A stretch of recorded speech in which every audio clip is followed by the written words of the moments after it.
right, we are now live. Fantastic. I will get the URL and put it on various forums. Yep, me too. Do you want to share your slides link at some point, Marco? If you can, then I can put it into the schedule. As I said, I have no slides. Oh, no slides. Sorry, I wasn't listening. My apologies. No, don't worry. I'm a bit nervous. Just demos? Excellent. Just demos, just talking. I think it could be fun, but I thought a while about making slides, but it felt like totally bullshit. Okay, no worries at all. Totally up to you. Okay.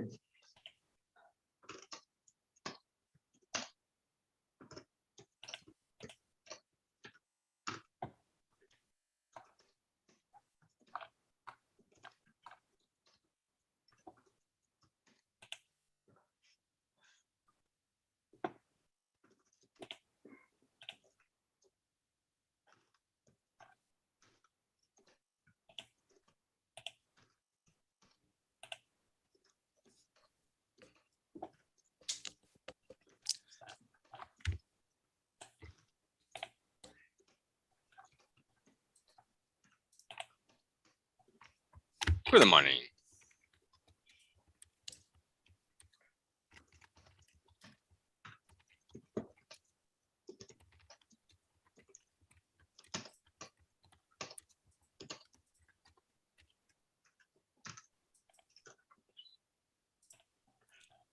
Okay.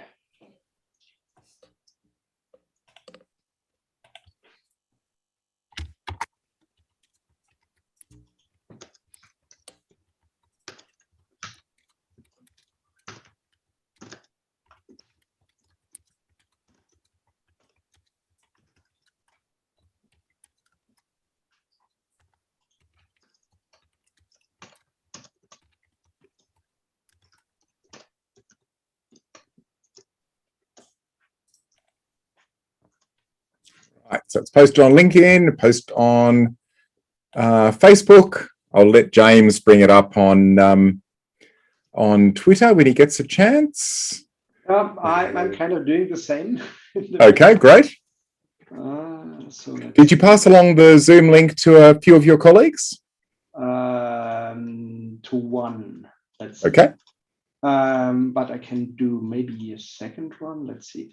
Completely up to you. They can follow on the live stream, but if they want to be able to actually be part of a discussion, then it's better to have be on the Zoom call. Mm-hmm. Yeah, sure. Let me first do Twitter. There's one team member. He has not shown any interest last night when we did coding, but let's see. Okay, no worries.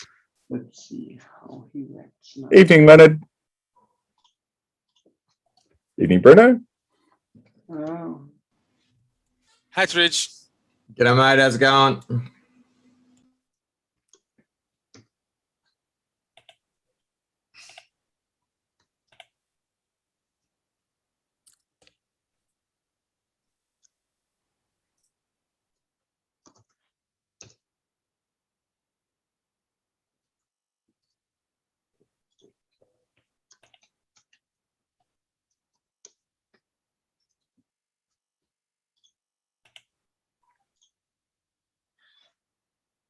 So, sharing that link with Jan.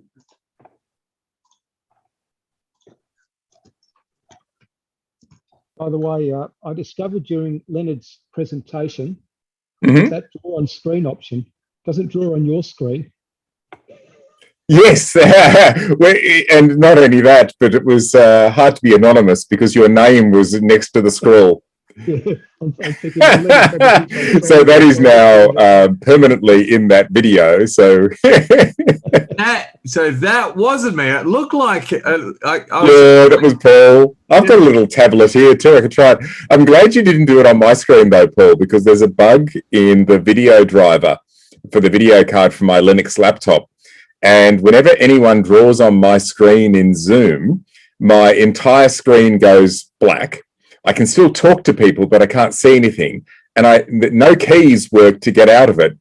The only way I found to get out of that is to ask somebody with hosting privileges to kick me out of the call, and then my screen restores.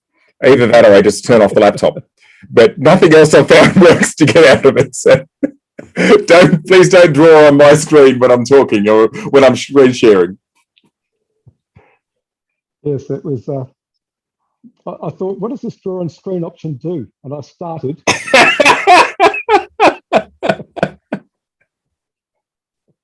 Excellent. Well, now you know.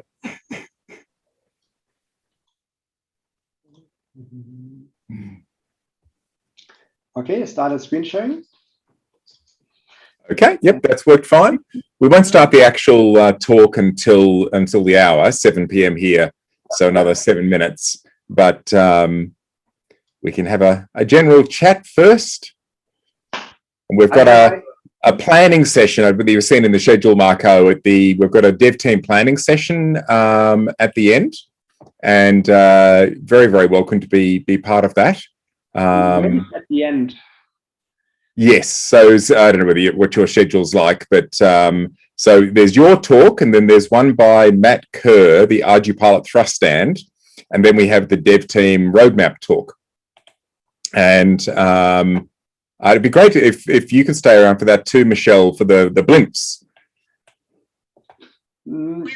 My problem is I have a COVID test with the entire family immediately after this talk. So okay, that's fine. An hour later, so I could maybe join in then again. Right. Well, I don't know if Matt's talk is going to be that long. Matt Kerr's talk on the thrust stand. I think he mentioned to me that it was going to be a shorter talk.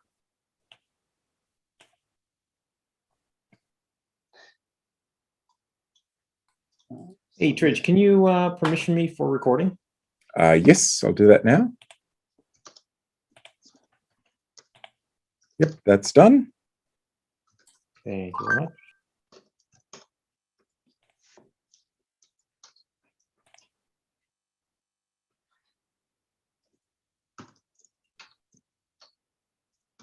Still treating me like I don't have permissions, which is weird.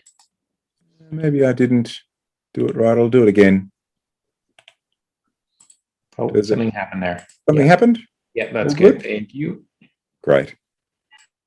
We won't give Paul co-host. We know what happens when he's got permissions on Zoom.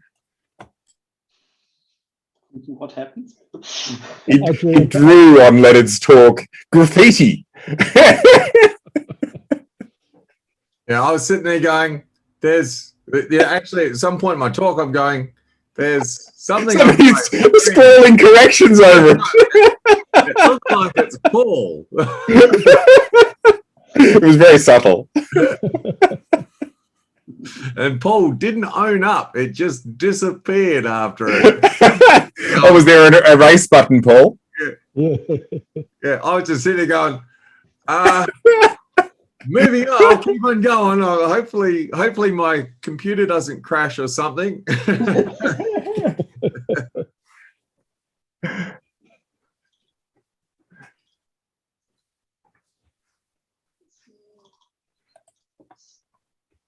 No, Leonard, I mean, I wouldn't mark up your equations in real time during your talk. Yeah, I'd keep you busy, I reckon. So one of my peers announced he will join in a minute. Jan-Hendrik Tröselmeier, let's see. Right.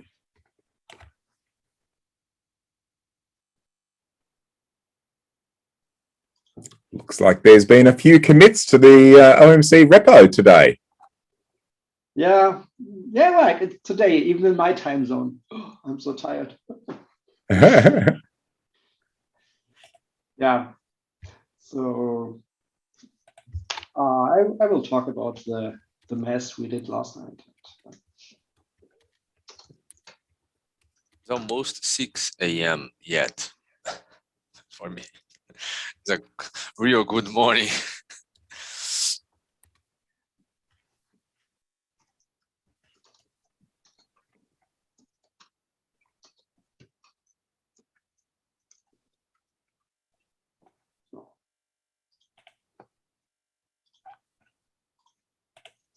Oops, have I remembered to put the live stream up for the...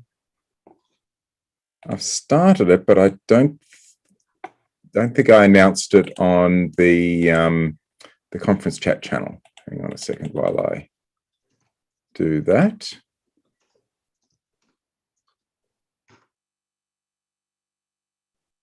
Oh, and Chrome is not responding. Damn it. Oh.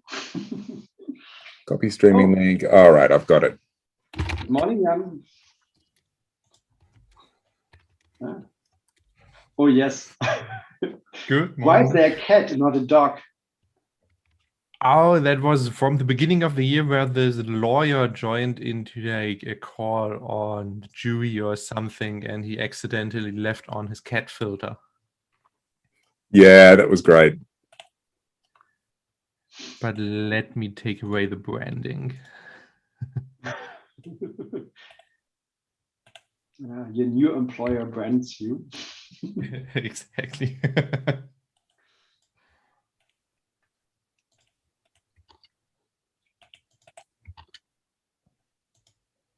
Lesson from that is that you don't let young children play with your IT devices. Exactly.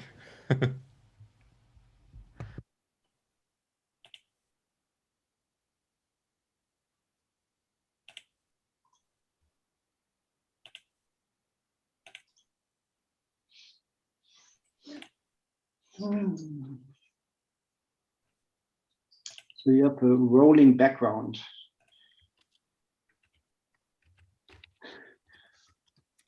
Every minute another drone. Andrew? I'm sorry? Yeah, so just hang on. Got it. Oh, good. All right, I've sorted out the live stream stuff. Excellent. Hi, Jan. Nice to see you. Nice to see you too. All right, so we are about okay to start, I think. So welcome to the final session of the ArduPilot 2021 Developer Conference.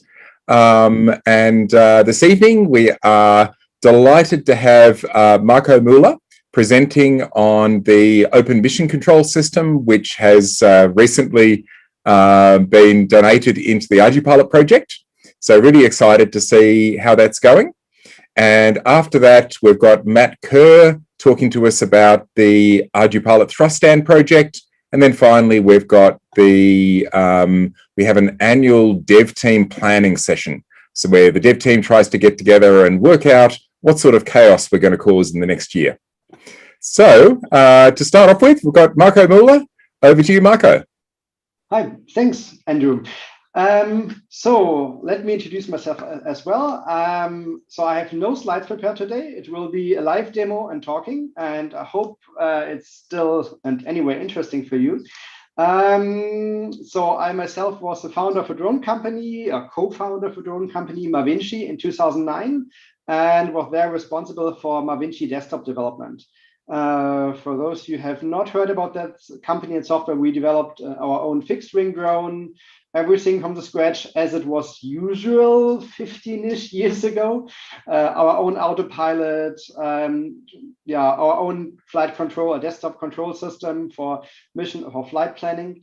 We got pretty good in flight planning, and that was one of the major reasons why we got acquired by Intel in 2016. So they were mainly interested in our flight planning capabilities and in our RTK for the drones.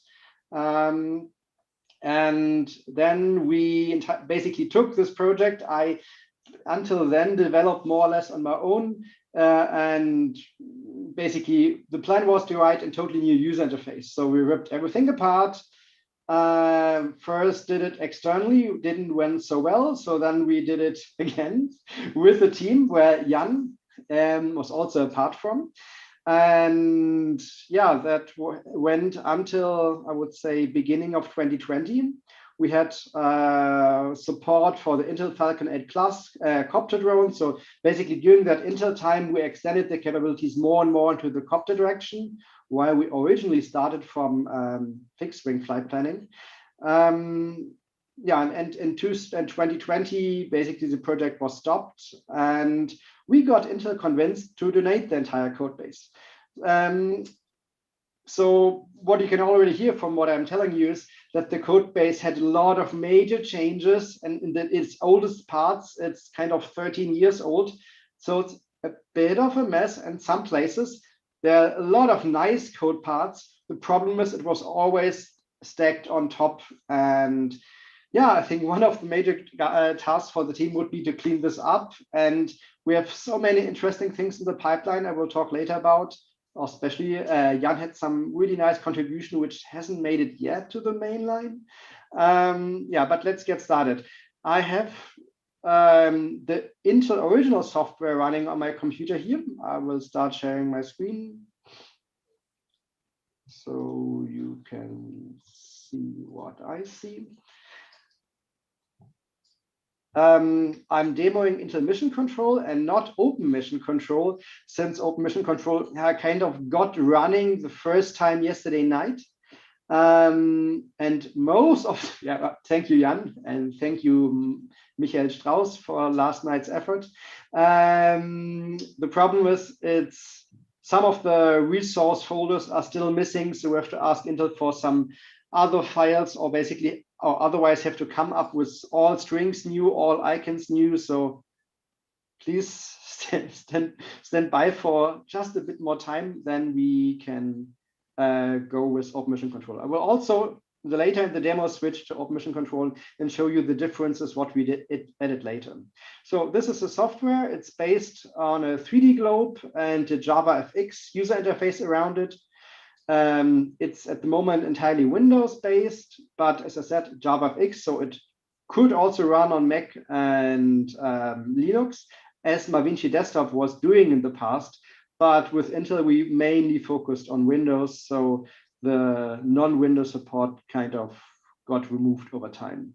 So this globe here in the middle is an open source project from NASA. It's under nowadays Apache license. It's also, I think, a 20-year-old project. They did really, really cool stuff.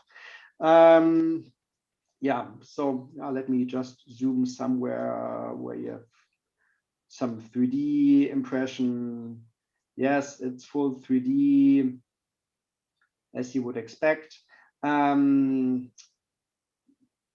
we did some more cool stuff with this. Let me, for example, zoom to one city of Germany where I imported a data set. Where is it? Oh, there.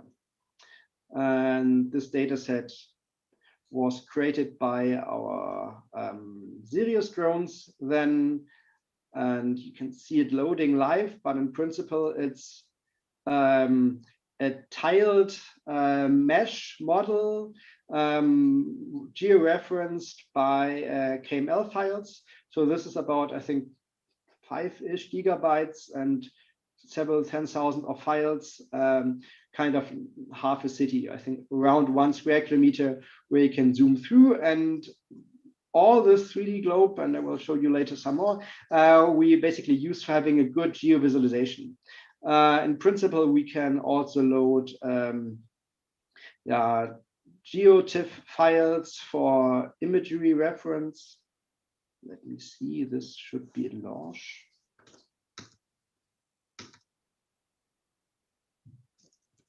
So I have shown you how we can import even complex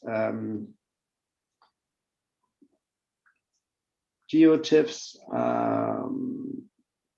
No, that's the wrong losh.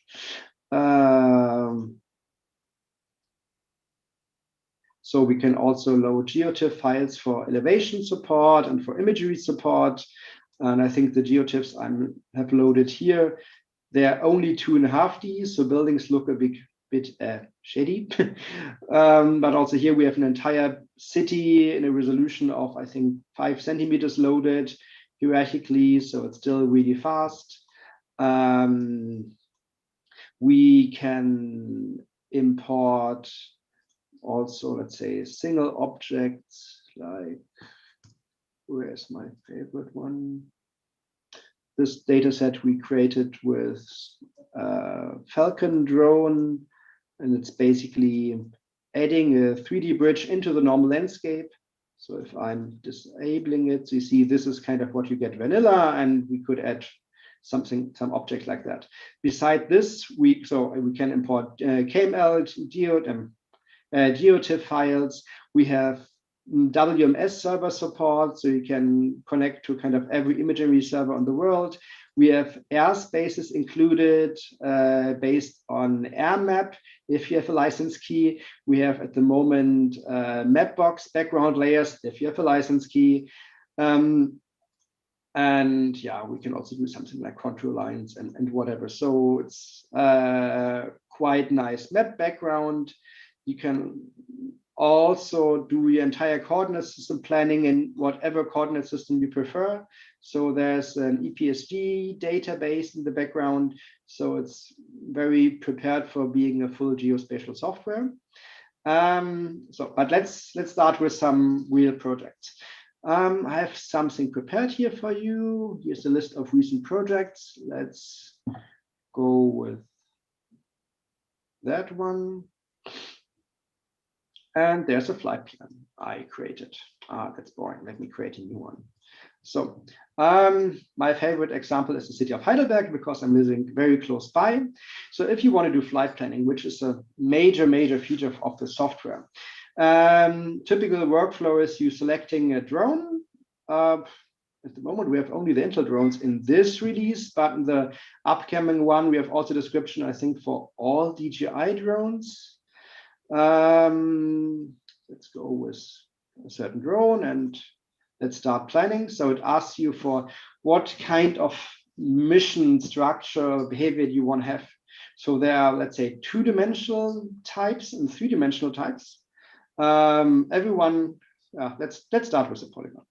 So if I just clicking the polygon here, I think that's what everyone knows. If I'm can edit it afterwards, and it generates you some flight lines.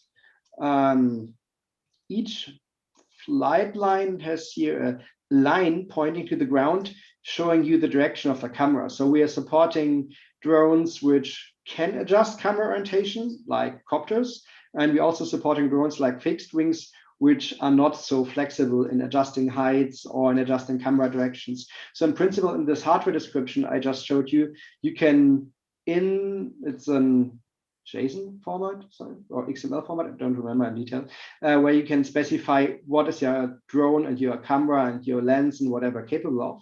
And you get flight plans like this. So you can edit this, you can add corners and whatever. Okay, but what happens if this flight plan is, let's say, in the side of a hill? So we selected a copter drone, and what he's doing, he's adjusting the camera orientation to tilt it against the terrain. That's the moment. Let me remove a couple of flight lines. Let's make it way smaller, then it should be way better visible.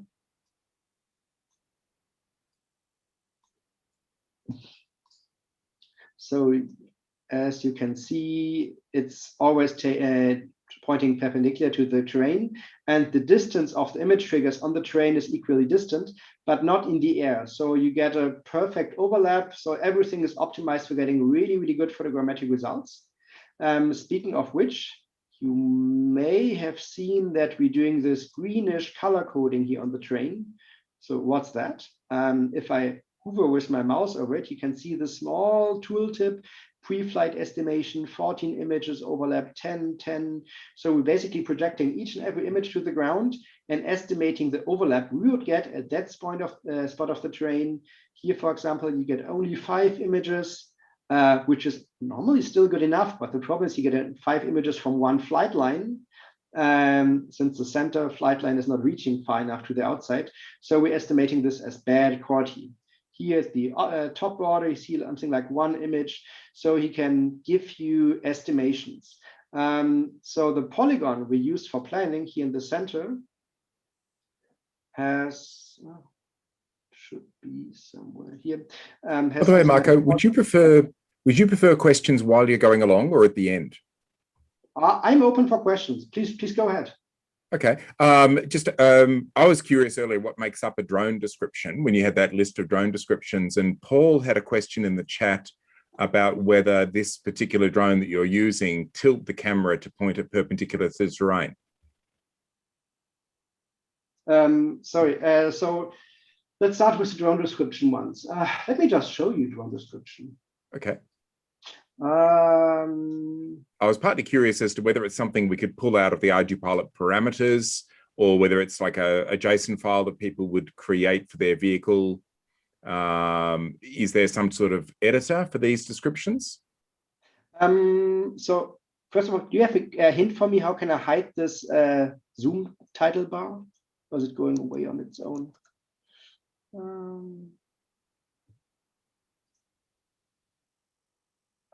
Jan, did you remember where the hardware descriptions are placed? Otherwise, I'll also have a look.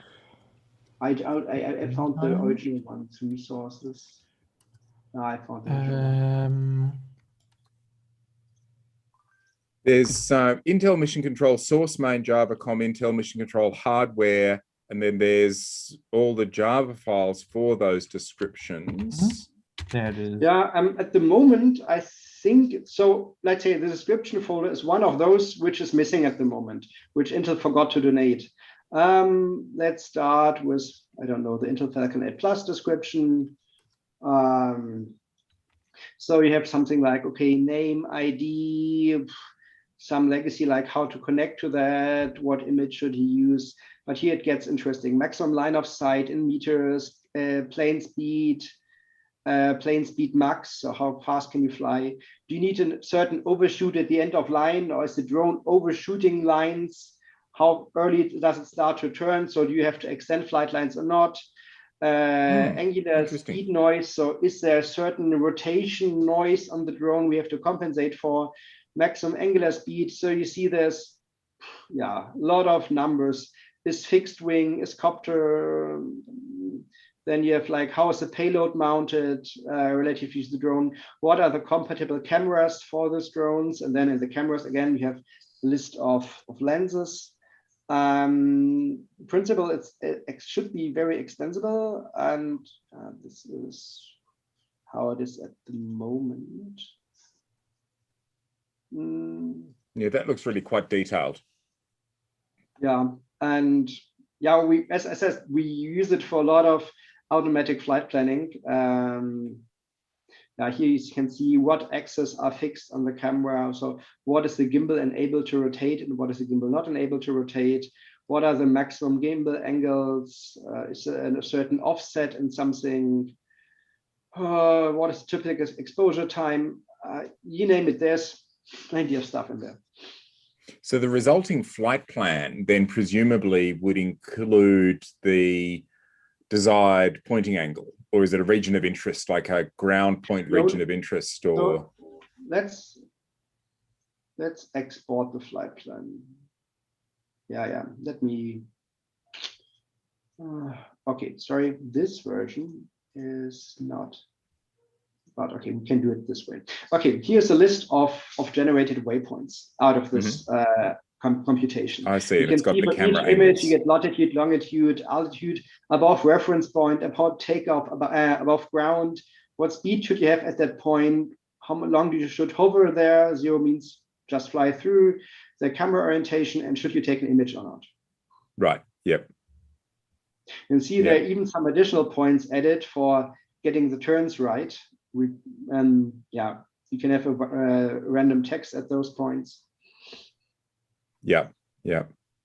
So so it'd be interesting to see how we can fit that into the mission structure that we have at the moment, because we'll probably need some additional mission items which contain the camera data. Most of the rest, the heights and things, that's all just part of our standard mission now, and the hover time is part of standard mission. the desired flight speed being part of the mission is different from how we do things at the moment. But we could have like a meta waypoint. I'm just sort of thinking out loud at the moment. Randy may well chime in. Basically, what we do, before I continue, do you have a hint for me? How can I hide this toolbar? Well, we don't see the toolbar up the top, so it doesn't worry us. I got it. Okay, anyway. Yeah, so... just a question. Just Tridge, why is that camera stuff a problem? We can control the mounts, pitch and roll in your... Yeah, but synchronized with the waypoint. So it's basically saying it wants the camera to be at this angle at this waypoint. It wants to be doing that speed at that waypoint. I'm not quite sure how we synchronize that in our mission, because the mount takes time to turn. So do you sort of set it at the start of the previous leg, or... I'm just... No, as soon as we execute all do commands, which is a do command, as soon as you exit a waypoint, it'll move it to the new position, which may or may not be what you want. Yeah, it might not be. You might have to have some intermediate ones because your shutter could still be going from the previous photo. Yeah. So maybe I think we can do there something. And also, basically, the software was built to be very, very flexible on a lot of those. For example, with the Sirius drone, so with a fixed wing, the logic on the drone was you just say like, okay, I need images in at least this distance and at most that distance, starting from here to there. So you gave certain degrees of freedom to the drone, and we just did a, let's say, worst case estimation on the desktop software. And the background for this was you just saying, here's a window of opportunity. Take a picture whenever you're ready and whenever you are steady. So don't, like, if you're in the full swing by, maybe wait a half a second before you get a motion blur picture. Makes sense. Sorry, please go on. I was just sort of thinking through how we'd adapt this into the ArduPilot world. So as you maybe have seen before, we have a lot of, let's say, geometric primitives, but let me... we'll basically just go through the main idea. So for each flight plan, you get here a summary, like what is the time to flight, what is the flight distance, images. And you see you can edit the images. You can make mass editing, like, I don't know. You can filter for things and say, okay, I want to all selected points, I want to add something. You can do really fancy stuff with that.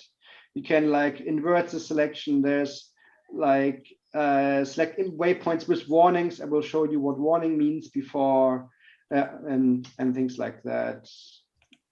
It's a very, very manual way of editing, but yes, it's also there if you really, really want to do that. But I'm basically, let me do something. I will just delete a certain point. So what we see now in the lower corner, there's a warning.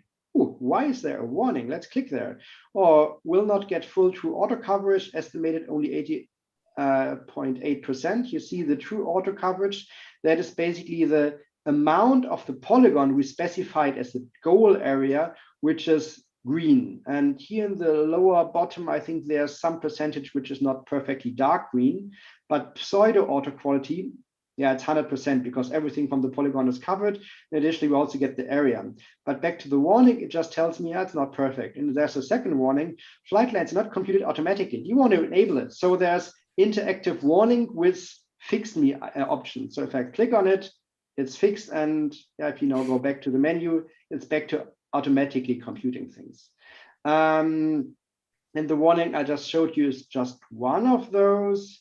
Like, yes, do you want to compute waypoints automatically, flight behavior, follow terrain surface, or just fly straight? If you're flying straight, you're flying straight into the mountain. That's maybe not that nice. And you see, oh, there's a lot of more warnings. Minimum altitude is minus 55 meters. It's too close to the ground. Your minimum distance, it's a parameter of the drone, is at 3 meters. And then there's a resolution difference. Like, the minimum and maximum resolution is more than 30% difference from what it should, obviously, because we're coming very close to the ground. So we can change the flight behavior or can say like, I don't care. We change the flight behavior, everything is good again. Ground speed, we can make it automatic. We can make it, what is automatic fixed? I don't remember. You can set it manually. So let our drone fly really, really fast. Oh, it's only 10 meters. Selected overlap is beyond capabilities at the speed. So the problem at 80, probably is 0.something% more here. So he's even warning you like, okay, I'm flying so fast, my camera can't trigger fast enough. It will go wrong. So you will get a bad result in the end. And again, he suggests you like either go slower or just accept it. And if I say go slower, my speed is not 10 meters, but 9.8 meters a second. Unfortunately, I can't entirely break it since the limit here for this drone is 10, but we can do something else. We can say, the resolution should not be 1.3 centimeter, it should be 0.5. And ta-da, you get a new flight ground distance, you get way more waypoints. The speed is probably way too fast for the drone. Yeah, at this speed, the camera can only do 56% overlap. So either fly slower or accept the overlap. Then we have a very detailed height concept. So all drones I saw so far, and probably you're way smarter than me at this, drones are referencing all the internal heights to wherever they're switched on, and this is 0 height, and then everything is referenced to that point. That's what we saw most. And you can now put here a takeoff location, like, okay, this is the spot where I want to take off. And then all heights are referenced to that point in the export. Internally, we're computing in global altitudes. But for whatever we're writing out to the drone, we can say like, okay, everything should be referenced to that spot. And if you connect the drone to the software, it will automatically adjust it at the moment when you transmit the flight plan. But since we also can, let's say, create flight plans ahead of time, export it to SD drive, and we can't check it. Yeah, so there's takeoff position, hardware, I already told you, but it's entire, what else? So we have for the polygon here, a lot of additional properties. As I said here, minimum is like resolution and distance, which are coupled to each other. If you're changing one, the other one is changing accordingly. And for the polygon itself, we have a lot of settings like overlap, in-flight direction, parallel to flight direction, order of waypoints, where when you start flying, typically there's some auto magics here, but you can also force it to certain things. You can change the direction, like best suited for terrain, then he will just fly as most up and down as he can, at least for a copter. For a fixed wing, it would be just flying as constant heights as you can. So he already knows what kind of plane you have, and then adjust the flight direction accordingly if you want. Like this would be a more fixed wing-like flight plan for the same. You can add some camera pitch, like if you, for whatever reason, want to have your camera pointing some degrees forward, you can do that. You can just do additional orientation or adding to the mouse outer lines that you can always get shoots into the polygons. You can just say, please toggle my camera. 1 second. I think it's hard to see. Let me change something. So this settings basically means please alternating adding plus and minus 45 degrees, which could be really good for getting really awesome 3D models, including all the textures and facades and whatever. So basically the gimbal goes the entire time back and forth, and things like that. You can do that also with the rotation of the cameras. We can have default values for all of this. You can make your own default values. You have a lot of ways to setting up your own structure on this. So this was just polygons. A typical flight plan can contain more than one area of interest. Where is it? Add area of interest. So let's, I don't know, adding a square spiral. So now you have like 2 area of interest types, square, spiral. I think the name is self-telling. I think you're often using that kind of pattern in search and rescue, starting at the center and just flying spirals until the battery is empty, recharging and then continue flying outwards. And you can have multiple of those in one flight plan. So now we're getting even more warnings. Line of sight is too long for this type of drone and things like that. Everything what is red here, let's hover over it, is too high over ground. Here's a class E airspace where you're only allowed to fly in that area 99 meters over ground or less. So he's highlighting that in red. So he's doing a lot of background checks all the time. And it's also quite extensible. And as you see, it's all those checks and warnings are kind of calculated not in time, but let's say with half a second delay. So it's not slowing down your software while you're using it, but it gives you an update of whatever you have in front of you kind of instantaneously, which is a nice balance between performance and now let's go here on the other side of the valley, performance and getting real-time insights in what you're doing here. Okay, let's do a new flight plan. As I said, we have here, what else do we have? City grid. Let's do that as the last one. And I think I saw the city grid feature on your base latest mission planner announcement. So basically it's just flying 2 grids in 90 degrees rotation relatively to each other. And if you combining this with adding some tilt to your camera, you're getting really good facade imagery. Yeah, that's kind of what it's good for. And that's also kind of the way how we did cities. Okay, so this was more the fixed wing-like stuff. Unfortunately, I have no fixed wing drone in the software at the moment.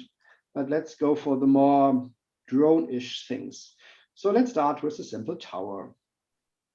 You're giving a center, you're giving a radius, you're giving a height of the tower, and telling him what resolution do you need at the tower surface. Let's go with something incredible, small, and then he's adding as much as you need, photos, flight lines, and whatever. And also here, you have thousands of more parameters. You can adjust, like what is the flight pattern, what is the rotation, minimum, maximum distance, and so on. He's also taking into account that you can't go as close as you like to the ground. So the lower part of the tower is, we're doing as good as we can to still cover it. So we just, if we are at minimum flight altitude, we go tilting camera down and going closer to the tower. So we got kind of comparable results. Also here you see some warnings. This is too close to the tower, which is obviously the case. So it's not conflict-free planning. So you can give in values which make no sense, but he's still computing it for you, but at least he warns you. Next step would be that he's even avoiding stupid things entirely on its own. Partly he's doing that, but not entirely. So tower, let's go for the next one. Building, which is basically a polygon, and he's just going around that polygon.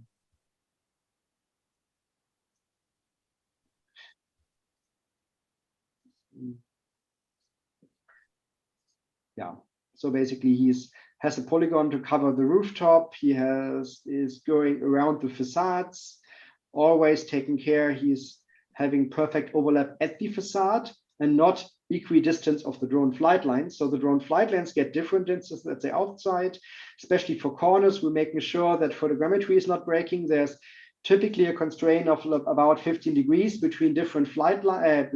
So 15 degrees, your differences at different flight lines. So photogrammetry is not breaking. You can for sure adjust this as well.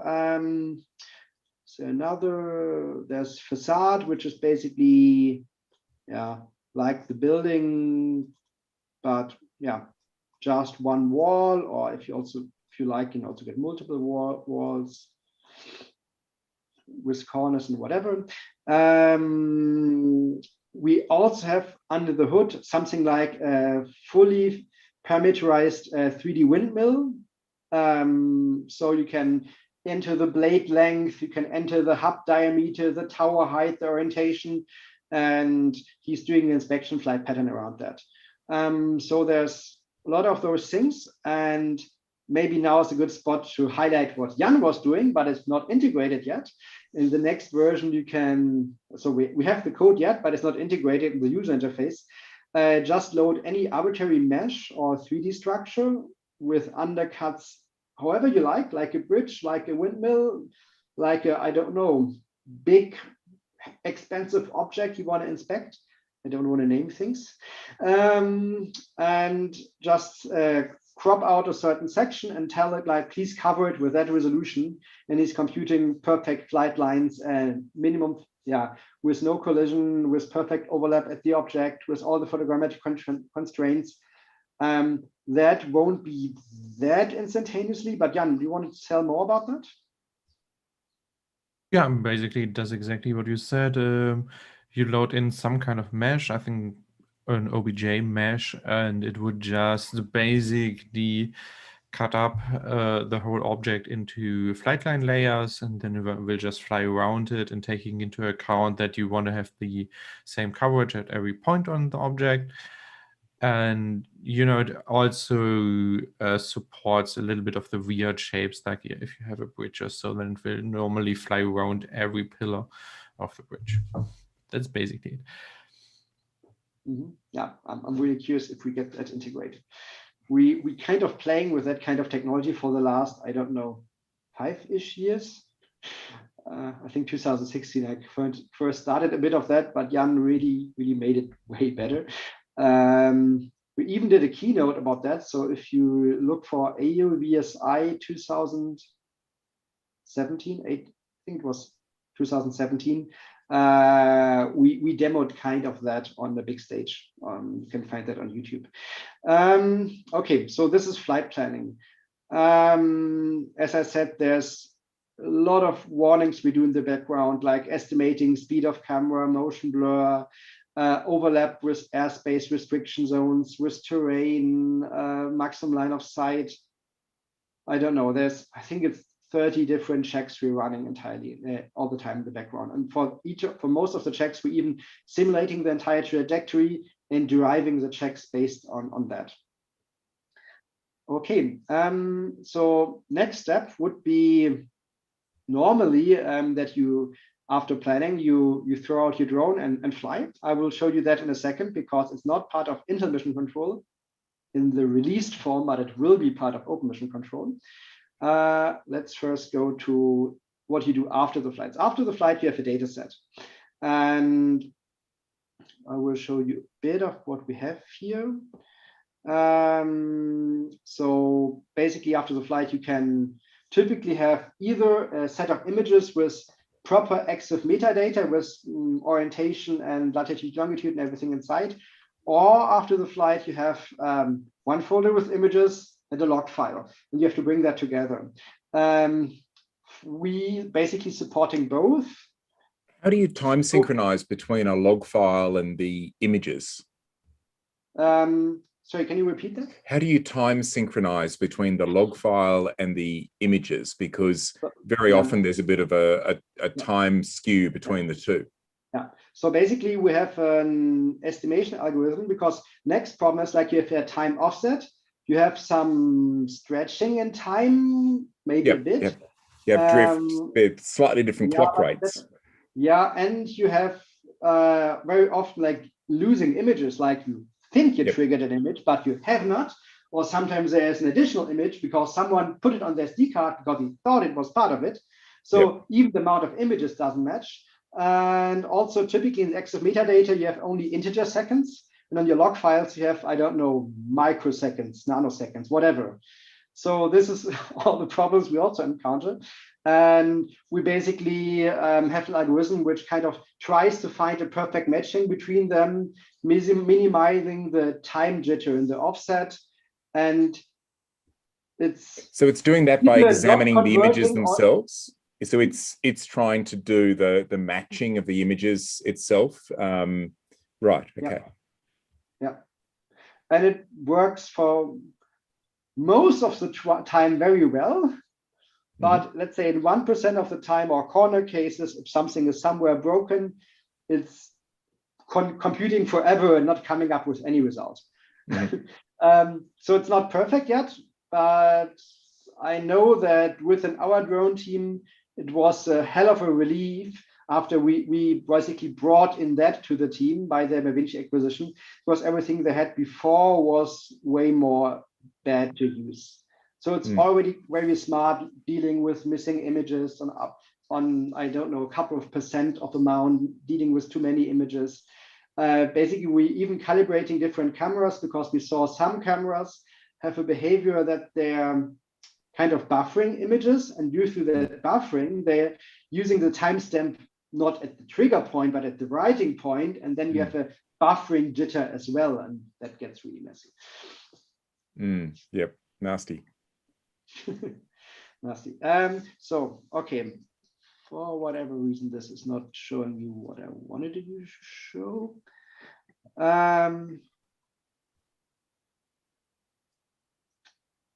Let me restart. I think we just encountered it into a problem.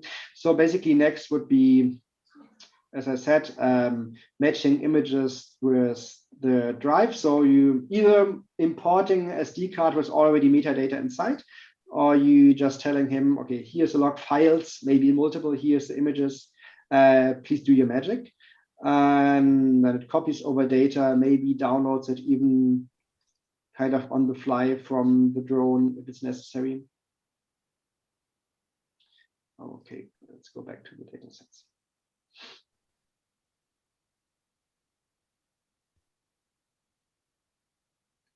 Okay, so basically every red triangle here is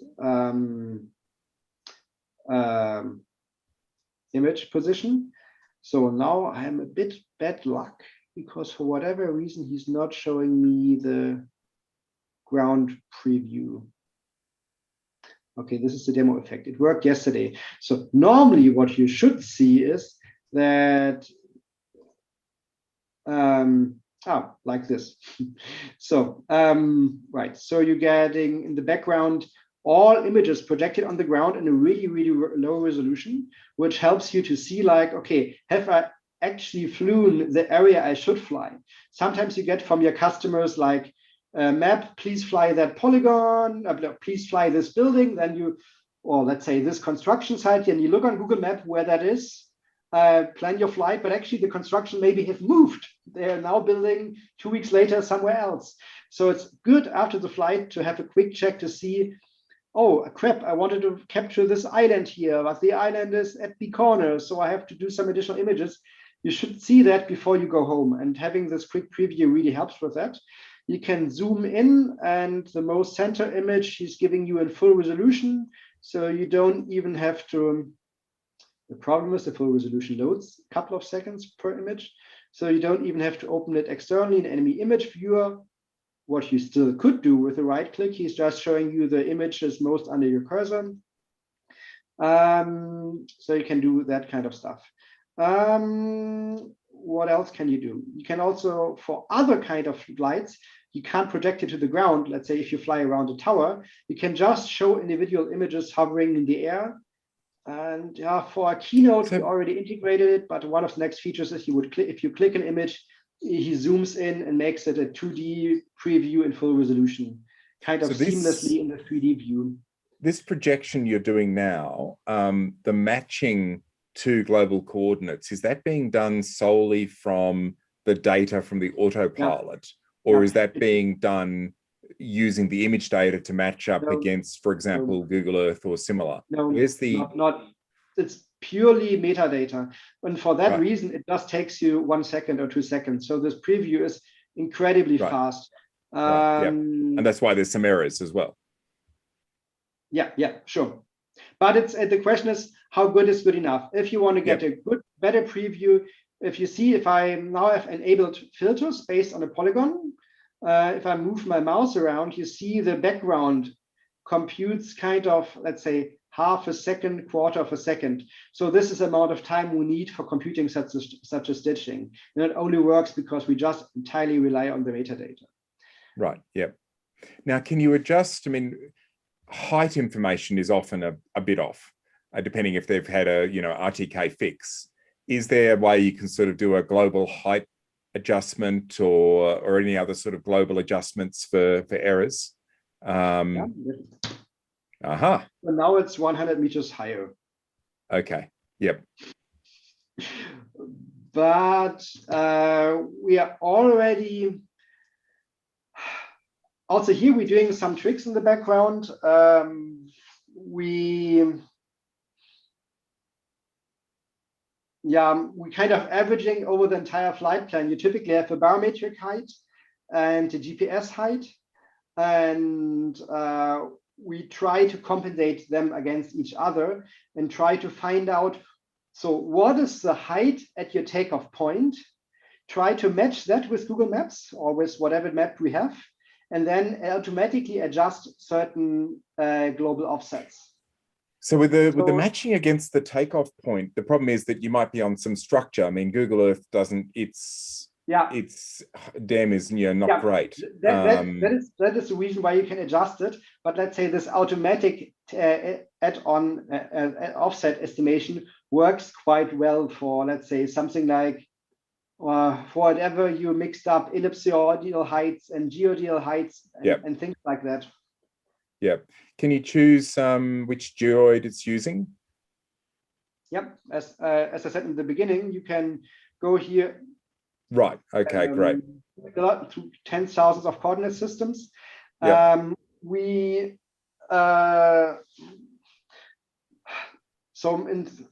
not sure. I think in the end we had somewhere code where you can even load like really geoids, like local geoids with high resolution. The problem is with those, as far as I know, there's not a really good standard file format for it. So we are, that's an open thing. And if you're going really in surveying, a lot of people asked for that, but it's a special corner case, but some specialists are really crying for that. But I think at the end, it doesn't really matter for flight planning. You have to get it right in photogrammetry and processing. But here it's fine if you're off by a meter, if you're flying on 100-meter heights or on 50-meter heights. Oh, it's mostly sort of WGS84 versus, AMSL sort of thing. That's the most common. I mean, the typical like U-Blocks GPS can provide both, and then ArduPilot's got to pick which one it's going to be based around. So we just got to make sure that default, matches up with what OMC does. Yeah, sure. So here afterwards, you can even get some statistics, and also here you have warnings like, oh, auto coverage is not perfect, which is true since I modified the polygon way beyond its original mission area. You can get the coverage. He can tell you how many images are passing your filter. You can even do manually filtering, like, okay, altitude is currently between 38 and 41 meters, but I don't know, do a filter on 40 meters plus minus 1 meter. Then he's removing even more images. So you can filter if you really want to. And at the end, you can export it to a couple of softwares like CSV, metadata writing back. We have integrated, let me show you, where is it? So we've integrated Metashape, context capture, and Pix4D. We even integrated some automatic upload for Intel processing services, which I guess got deprecated over time. But in principle, you can upload it to Intel Geospatial.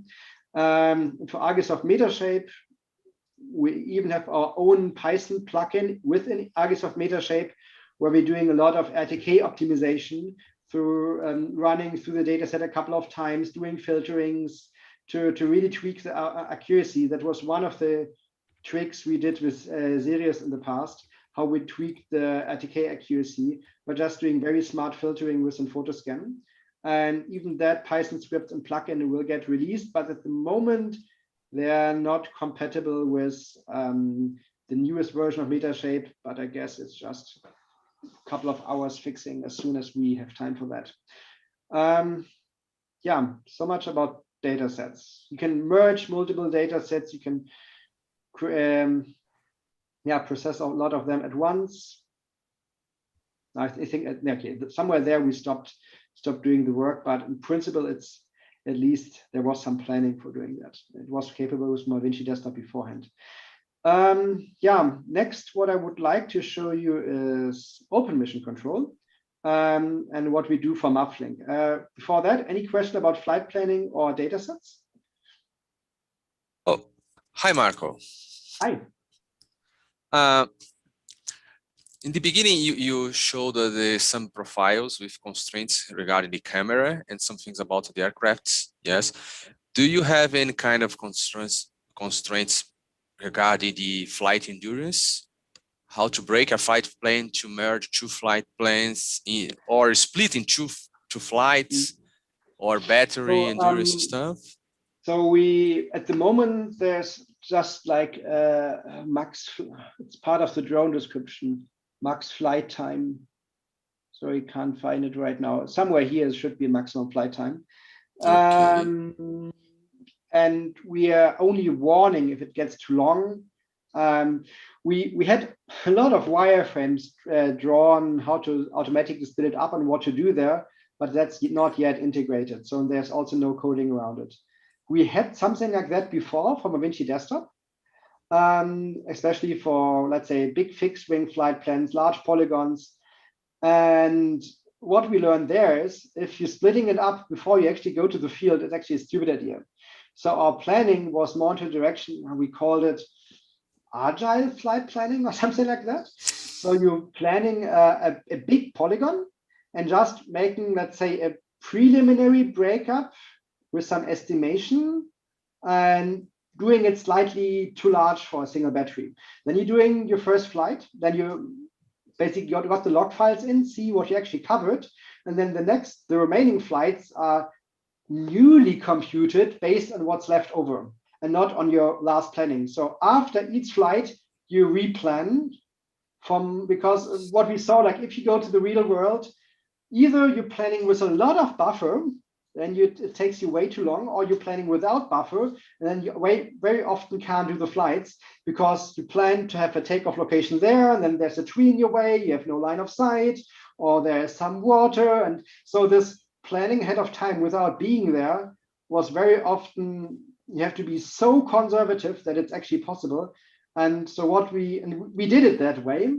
And our plans for redoing it was, yeah, we call it agile flight planning. So we have all the concepts in our mind, but not yet coded. No, sure. Just adopt, because I was wondering about the cylinder that you showed that you can you take photos against an structure. So it's almost everything is so close. You just need to go around, go down, change the battery and stuff like that. Okay. Yeah, but let's say how we did it at Intel is like we exported a really large flight plan to the drone, and then the pilot paused that flight plan, swapped batteries, and continued that flight plan. So from Intel mission control perspective, it was just one. In the real world, it was several. Okay. But you could. Okay, no, sure. Thank you. You're welcome. So I have 10 minutes left, so let me start up open mission control. The timing isn't strict, by the way, so if you go a bit over, that's absolutely fine. Okay.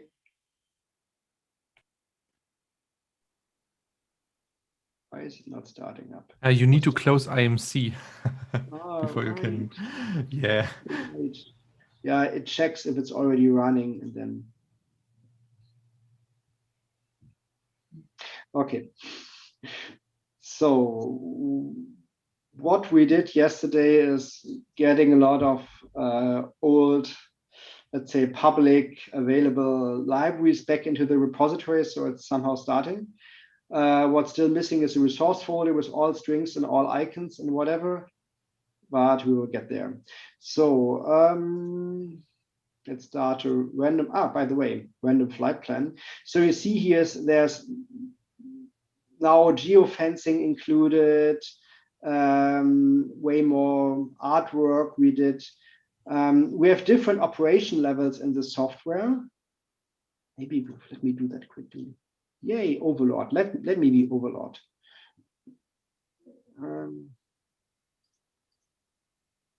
let's do a new mission. That's okay. First of all, you see there's a lot of DJIs in here, Intel drones, Sirius, the Mavinci drones.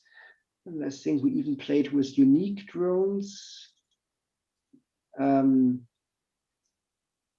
where's the windmill? Anyway, let's go with the polygon.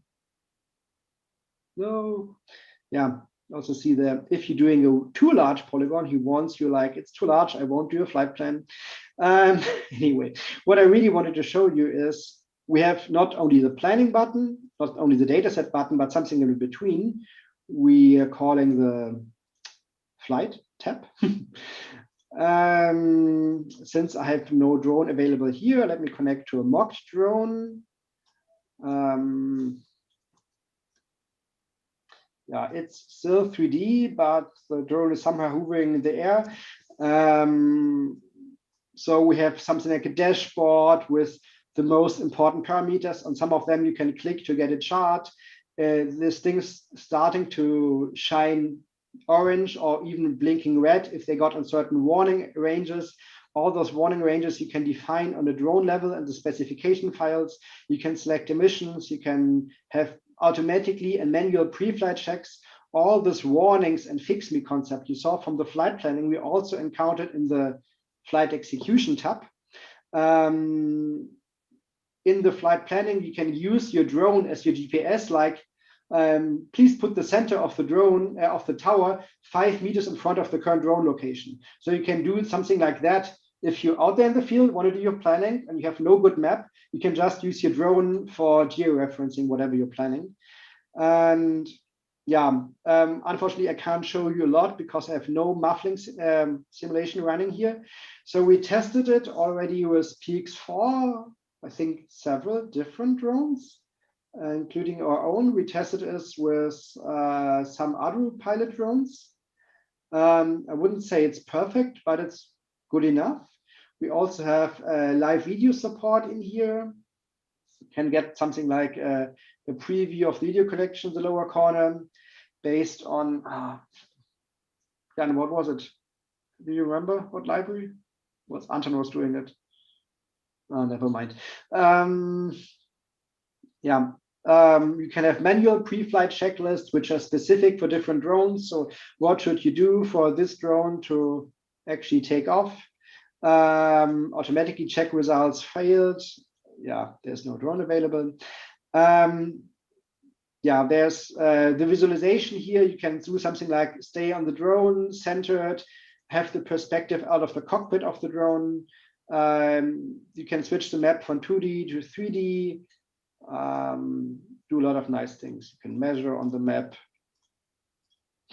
Yeah, and is there? Fuck, I thought we should be. So in principle, there's also something like windmill flight planning. It's way more primitives here. You can add no-fly zones manually if they're not coming from your data provider like AirMap. You can even manually include them. He's not automatically avoiding them in planning, but at least he warns you.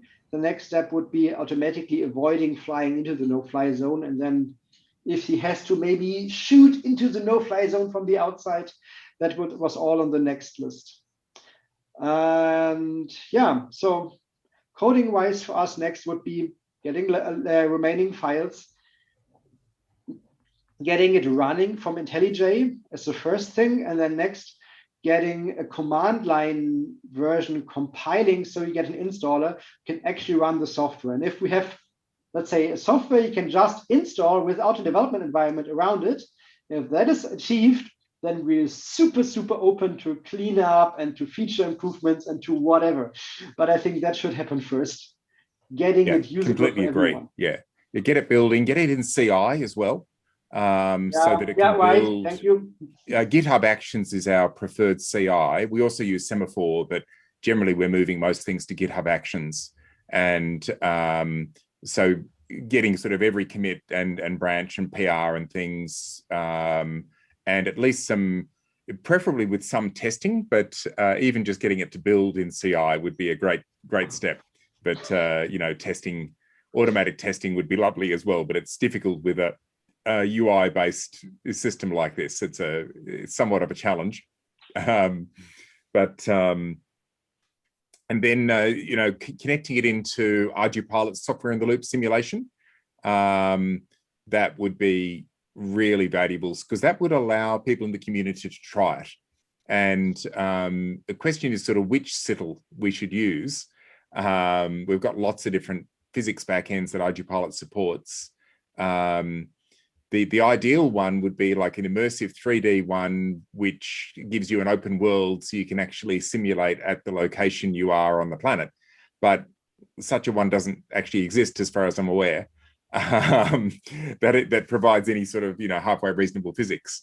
There are some simulations based on Google Earth, but you know, maybe something that could be built. But otherwise, even something like AirSim would be very useful. Maybe with some imported data for a couple of locations, and that way people can actually play with it around. Have you used AirSim at all? Have you played with it? Wasn't that the simulator we had at Mavinci? Or Cornelius is here, he maybe knows. You've used it and hate it, or what's the... That was, what was it called? JSB Sim. So in principle, it's different. Yeah.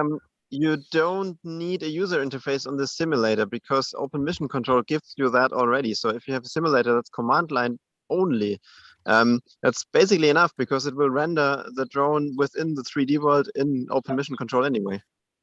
Yeah, so basically what I'm talking about is something a little bit more immersive than that. If I pop it into the chat here, there's a link to ArduPilot with AirSim. And if you open that up and just click on the main video there, you'll see the type of you know, immersive graphics and things and simulation of cameras and stuff that you have with AirSim. But it is very resource intensive, as you can imagine, that sort of graphics. But it does, you know, you can do things like, you know, towers and power lines and all these sort of things, and actually, but it might be, not many of our users run AirSim because it's so resource intensive. You need a really fast computer to run it at all decently. And also the data packages which actually provide those environments, they're commercial. And so, yeah, there's only some of them are available. But on the other hand, I mean, we already have a full 3D environment. You can load whatever world extension you want inside. So what we did at Mavinci, which is kind of removed from intermission control, but should be able to get it back really easily, is that you basically, the software partially knows that it connects to a simulation, and then is adding some additional simulation control buttons like reset simulation, move speed simulation ups on the things, other end of the globe, selecting the hardware for the simulation, like, or adding what is the simulation time factor, like should it be 2 times real time, because if you want to simulate a 5 hours flight time, it could get really boring. So maybe you want to speed it up. So we often run high speed ups. Yes. Yeah. So things like that we had back then in Mavinci Desktop, and that was even part of the hardware drone environment. So instead of connecting to the drone, you could connect to a simulation and play it with yourself. So really, really low-level simulation is already included in Open Mission Control. As I showed you, he is computing the trajectory of the drone and then checking for collisions and things like that. But it's really, really bare limited. And on the other hand, it simulates you a 3 hours flight plan in half a second on a single core. It's good enough for checking for collisions with airspaces, flight restrictions. It's more for digging into the interactions between the navigation control inside ArduPilot. I don't know whether you got a chance to see Leonard's talk earlier about S-curves and the navigation stuff. If you haven't seen it, it's probably worth having a look at the video we've got up of his talk, because it's going to be really important that that OMC knows exactly how to get ArduPilot to track the path that it wants, and not produce any sort of unwanted artifacts like flying through a balcony or whatever. No, I totally agree. Also, you have to train your pilots, you have to train your software, you have to check if all the user interface runs properly, and you don't want to crash a real drone each time you're adding a new control button, which might not work. Yeah, exactly. Yeah. We spend a lot of time. We've got a whole bunch of different simulation environments we work with in ArduPilot, and they're all basically based on, you know, running the real ArduPilot just compiled as a binary running on your desktop, and then talking to a whole bunch of different physics backends. So basically, in a perfect environment, I would even suggest let's bundle such a simulator and such an ArduPilot with Open Mission Control. So you don't have to start anything separately. You just click a button. Yeah. Well, that's what we've got in Mission Planner. Have you seen the simulation button in Mission Planner? I used Mission Planner honestly only very, very little. But no worries. So there's a button for simulation, and then you can pick the type of, with a fixed wing, copter, rover, submarine, whatever, helicopter, and it then automatically we automatically build binaries for Sigwin on our build server, and they get downloaded automatically by the ground station, by Mission Planner, and then launched, and then you can then fly against that. So OMC could pull the same binaries, and we could also auto-generate binaries for other platforms if you did extend beyond Windows. And that would give you a way. It's a very cheap binary. The ArduPilot binary running in Citadel, running at normal speed, really consumes very little CPU. So you can basically have it, and it doesn't require a UI. You can just have it as a child on a string as a process, and then you can connect to it with Mavlink, and then you've got yourself a drone. Or multiple. You can do, a bunch of them if you want to, and launch a bunch if you wanted to do some swarming or something. But I think that might be, next year after, perhaps not, not straight up. Actually, yes, sure. I mean, you all know Intel. We did a lot of light shows with thousands of drones. So it was obviously that we also thought about getting more than one drone into the software. But the first goal was getting one drone in, and also the entire design goals for the software was. There was always a competition between let's get it as user-friendly as possible and as shiny as possible. And on the not for, let's say, developers, but on the other hand, it was very focused on our typical customer base, which have been people doing commercial inspection or mapping flights all day long. And you see there are so many special parameters like tweaking orientation of camera angles, and that's all what they asked for. But still, the design goal was you should never, ever edit manual waypoints. We edit at the end, but we edit it really late. Normally, you should not do that. The other thing I think is going to be incredibly worthwhile to do fairly early on is to be able to run both Mission Planner and OMC at the same time against the same vehicle, and both in simulation and against real vehicles. So, for example, you could to get the simulation, they could launch it using, the familiar technique of pressing the simulation button in Mission Planner, and then it would forward the Mavlink stream to OMC. And that means it'll be less scary for people starting out trying OMC, because they've still got their familiar interface. They know how to fly it. They know all the buttons, etc. And but they've got this additional capability in the form of OMC, and that's something that I think we have to make sure works really well and seamlessly, running them in parallel. So in principle, we already tried that. So our entire development cycle was based on Q ground control, QGC, kind of all the time together with intermission control. And also several intermission controls connecting at the same time to the same drone. So that was always a design goal. And I think we even did, 5-10-ish flights with mission control plus intermission control. That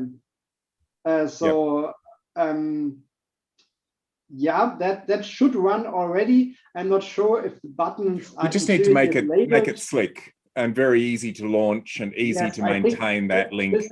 This very easy. We have to check the coexistence, but I think we are already at least either almost or we are already there. So at least we did that all the time. There'll be a few little bits and pieces worth doing. Sure. For example, picking the Mavlink source ID, maybe using a different ID to Mission Planner so they can separate out the commands, mission upload, download, that sort of thing. We've also got some new features coming up for much faster mission upload and download which would be great to take advantage of. So yeah, lots of exciting things to try. Yeah. Yeah, you see here we have auto discovery for all their drones and different connection types. So yes, I'm also excited to see how that will work out. Yep. So any other question? Otherwise, I would let you continue in your schedule.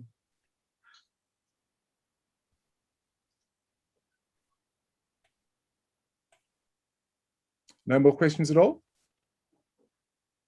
Well, I do have one small announcement to make, and the ArduPilot dev team held a vote over the last week about bringing Marco in as our newest dev team member, and the vote was successful. So you have been voted in as a ArduPilot dev team member, Marco, and so welcome. And it's great to have someone with such experience, you know, with the software coming in, so really delighted to have you present this evening.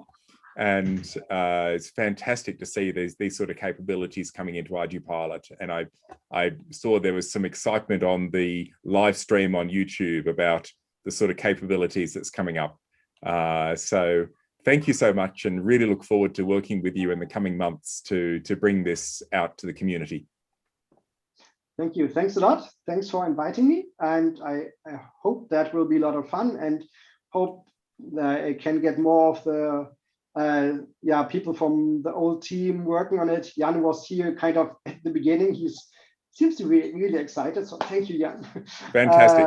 I guess there's also more people to come. And yeah, I saw here in the chat, what are your plans to get it working after? What are your future plans? I think a bit, maybe you can answer that one question. So after we get it working, we will all do the compatibility stuff you do, like integrating it in your ecosystem, cleaning up the mess, cleaning up the build system, externalizing some of the stuff we did, like we have an own NASA Whirlwind fork, which we want to contribute back to the Whirlwind community and pulling their latest resources. So this is more technical stuff, I think, on the feature level. What I'm really excited about is getting Jan's 3D flight planning in there. And then maybe doing this agile flight planning stuff. And then, I don't know, all this, let's say, the integration between planning and drone connection. That was kind of added at the end, but it's an unfinished business. You know what I mean? So like this agile planning, what I just mentioned, like you're doing just a part of the mission, and then you doing the planning afterwards iteratively. So that would be cool to see it in real life. So we spend so many hours discussing and thinking about it. And I think most of us are quite confident that this is the right way to do it. And I'm happy to every discussion and also I'm happy to get proven wrong. So if anyone has an opinion on that, please join us on our Discord channel, and I'm happy to work with you. Fantastic. Well, thank you so much, Marco. It's a really marvelous presentation, and thank you, Jan, for coming along, and Cornelius. And so really great to see you all, and look forward to working with you on the OMC Dev channel. And we've got, of course, the Wednesday evening my time, which is Wednesday morning your time dev calls, which is supposed to be a European friendly time. But hopefully we'll be able to have many more chats in the future. Thank you. And I will try to make it to your planning meeting later this day, but as I mentioned, I have to go to COVID testing with entire That's family. fine. No worries at all. Thank you. Bye-bye. Thank you. Right. Bye. All right. So up next, we have Matt Kerr. I'll just take a second to switch over the video recording. Okay, all set. So next up, we have Matt Kerr talking about his rather marvelous, Matt Keir, my apologies, we're talking about his rather marvelous thrust stand system that he's developed. And so, Matt, are you ready to go? Yeah. Okay, very good. Over to you, Matt. Brilliant. Let me just get screen sharing working. Okay. So hopefully you can all see the presentation and hear me okay? Yep, all good. Brilliant, thank you. Okay, so hi everyone. Well, good morning, good evening, wherever you are in the world. So I'm Matt Keir, and I'm just going to talk a little bit about the ArduPilot-based thrust stand that I've been developing.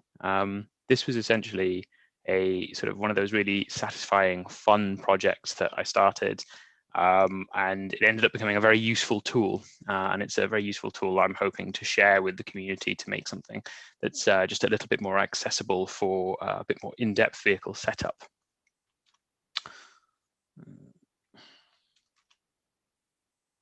Okay, so a little bit about what I'm going to talk about. So a lot of the design decisions I made throughout this are very linked to sort of the aims of the project. So I'm going to cover those quickly first. Then I'm going to share a little bit around the actual sort of development history, because I think it's fun to look at where things came from and how everything was like super hacky to begin with, and that's all the really fun bits. Then I've sort of split the thing down into two. So there's the actual main controller unit, which can literally be plugged into any load cell based thrust stand. And then there's an actual measurement unit as well, so that adds additional features above and beyond what the sort of normal stuff that you can just buy off the shelf will give. Then there's a little bit around like, okay, well, what data do we actually get out from this, and then how we're going to use that. So I've started making a little post processor as well, which again just makes it a little bit easier for people to just plug this data in and get some useful information out. And then finally, I'll just talk about the future work planned.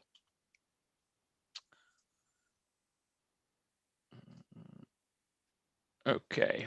So the project aims then, so the idea was basically I wanted to add a new tool into the ArduPilot ecosystem. So, we use a lot of electronic motors, speed controllers, and props, but I don't think that the community has easy access to the ability to really compare and contrast different setups, basically.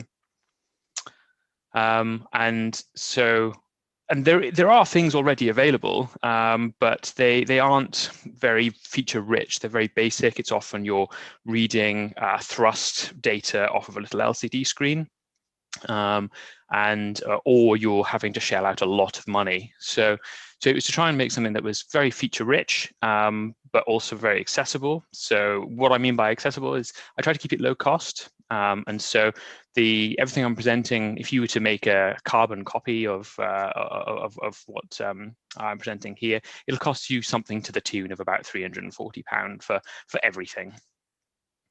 And I've tried to be as limited as possible in sort of the manufacturing, because this is some hardware. So it's using predominantly 3D printing and then just basic hand tools. And then so this builds on some of the work from Peter Hall, that he wrote the Lua scripting access to the I2C bus. And so this actually provides, in my opinion, quite a nice way of incorporating a driver for an external device into scripting. So it's a really nice way to see that, and then gives people a flavor for how you can kind of prototype those drivers in Lua. And then the other thing I wanted was basically just to offer as much flexibility as possible. Like, you don't have to do exactly as I've done. You can take bits of it and just make it your own. And that's part of what makes it a really fun project. So like kind of some of the history, just to kind of show what I started out with. So the very sort of beginning was very simple in the sense that so what I took was one of these off-the-shelf units that I bought off Banggood for about £40–50, something like that, and then a SparkFun load cell amplifier, and then plugged that into my Cube Black and just started prototyping away to get something basic working. Then I started trying to add more sort of hardware in around that, and you'll see later that a big part of this was trying to make everything very flexible to easily change over speed controllers and motors, that kind of thing. So a lot more hardware and sort of like a dedicated flight controller that's going to go inside the box all started appearing. And then the really fun bit, which is like getting to play with LEDs. So and screens and things like that. And so you can just see some little demos of the first prototypes of the throttle bars that I made with the addressable LEDs, and then using the OLED screens that we've got available in Notify to start displaying some of that data. So this is kind of where it all began, and just getting some of the basics working. So I have already mentioned that it does, this is all done in Lua scripting, and there are very minor changes to ArduCopter or ArduPilot. So all the examples I've got, the vehicle I have loaded on the flight controller is ArduCopter, but it doesn't matter too much. And there's a couple of outstanding PRs that I need to tidy up to try and get in, and then this script will just work on currently master, but probably 4.1 when that's released as beta. So the controller unit itself, and I should say I've got there's a Discord thread as well. So a lot of the information I'm sharing now will be that I've spoken a bit about on that Discord thread. And if you've got any other questions in the future, I want to follow along on that thread. So talk about the controller unit itself. So some of the features. So there's a Dead Man's Pendant, which is just a momentary push button on the top. And you've got to have your thumb pressed on that, even when the system is armed, for any of the motors to run. So it's just a nice safety feature. And it's on like a flexi phone cord so that you can stand far away from the device. So like some of the props and motors I've tested make terrifying noise, and so it's pretty good to be able to stand away from all of that. Then we've got an arming switch with the obligatory sort of missile cover. Some aux switches. So I originally just added these aux switches as because potential expansion for the future. There was with nothing specific in mind. There's still nothing tied to aux2 at the moment, but aux1 is now for switching throttle modes. So there's transient throttle modes and ramp throttle mode, and I'll talk more about those later.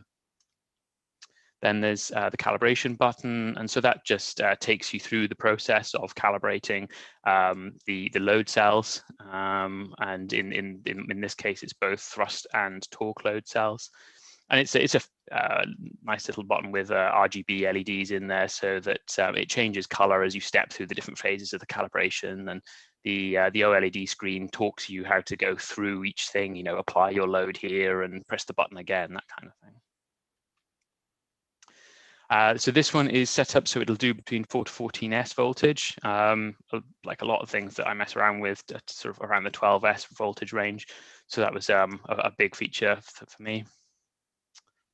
And then we've got the throttle bar with the addressable LEDs, and that will display the max throttle. So using the user scripter params, you can set what the maximum throttle you want to actually run to is. So if you want to do like reduced tests in certain regions of throttle, you can. And then when you're actually armed and running, you get the change in color bar to represent current throttle. Now this is a really nice way to be able to sort of see, where you are in your progress of test, but being able to stand really far away, so you can't actually see what's being sort of output on the OLED screen. But that screen does output what throttle mode we're currently on, the thrust, torque, current, and voltage values, and that's like particularly useful when you're sort of just trying to make sure everything is working and you're close to the setup. So you can push on the load cells and make sure you're at least reading some sensible values, that kind of thing. But the screen unfortunately is a bit too small to be useful up close. But we can tie in with ground stations for all that information, so we can stand far back from everything and still see all that information anyway. I should say as well, if anybody has any questions as I go, please do just interrupt. I'm happy to just take questions as we go. So this is the back of the control unit now. And this is basically the main interface to the speed controllers. So we've got a little screw terminal for being able to access the ESC telemetry. So from everything from like BL Heli 32, that kind of thing. Then we've got DC power output. Now you'll notice that I've used these terminal blocks. And so again, one of the big parts of this was like, I wanted to be able to switch things over very easily without having to constantly solder and desolder things. And I want to test different configurations of speed controllers with motors. And so part of that was just making it very easy to switch things over to these terminal blocks. So then we've got throttle output, and that's we're running ArduPilot, so we get all the protocols that ArduPilot has as well, which is brilliant. Not that that specifically matters for doing thrust stand testing, but one of the nice kind of fallouts is that this gives you an opportunity to play with a setup and sort of kind of start to get a feeling for how to set that up. So if you've never set up one of those protocols before, again, it's just a really nice thing that you can do on the bench with this. Then we've got some little hold down pegs, so we can just mount the SE in place and keep it fixed. You know, as I previously mentioned, you know, like when you start using 12S plus, that's 50 volts. You don't really want cables being able to move around and risk shorts or, you know, risk touching the wrong part or anything like that. So this helps just keep everything held down in place and safe. And then finally, so this is the terminal connections between, you know, the three-phase from the speed controller, and then the motor wires will plug in the other side. Now, underneath this terminal block, then I've attached one of these little hobby wing electric commutation sensors on 2 of the phases.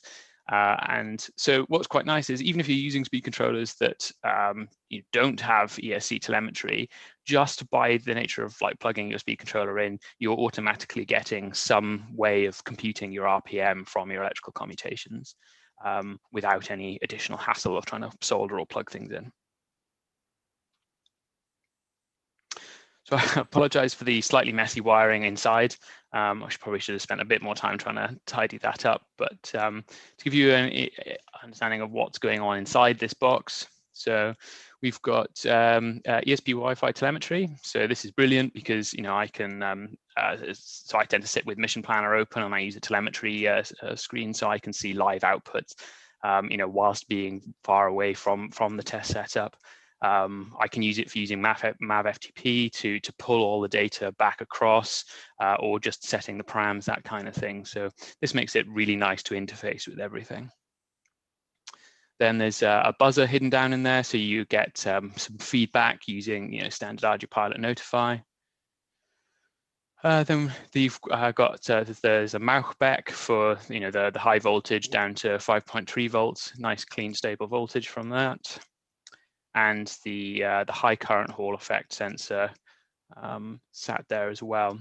Now, the flight controller I've got in here is the Maytech F765 wing.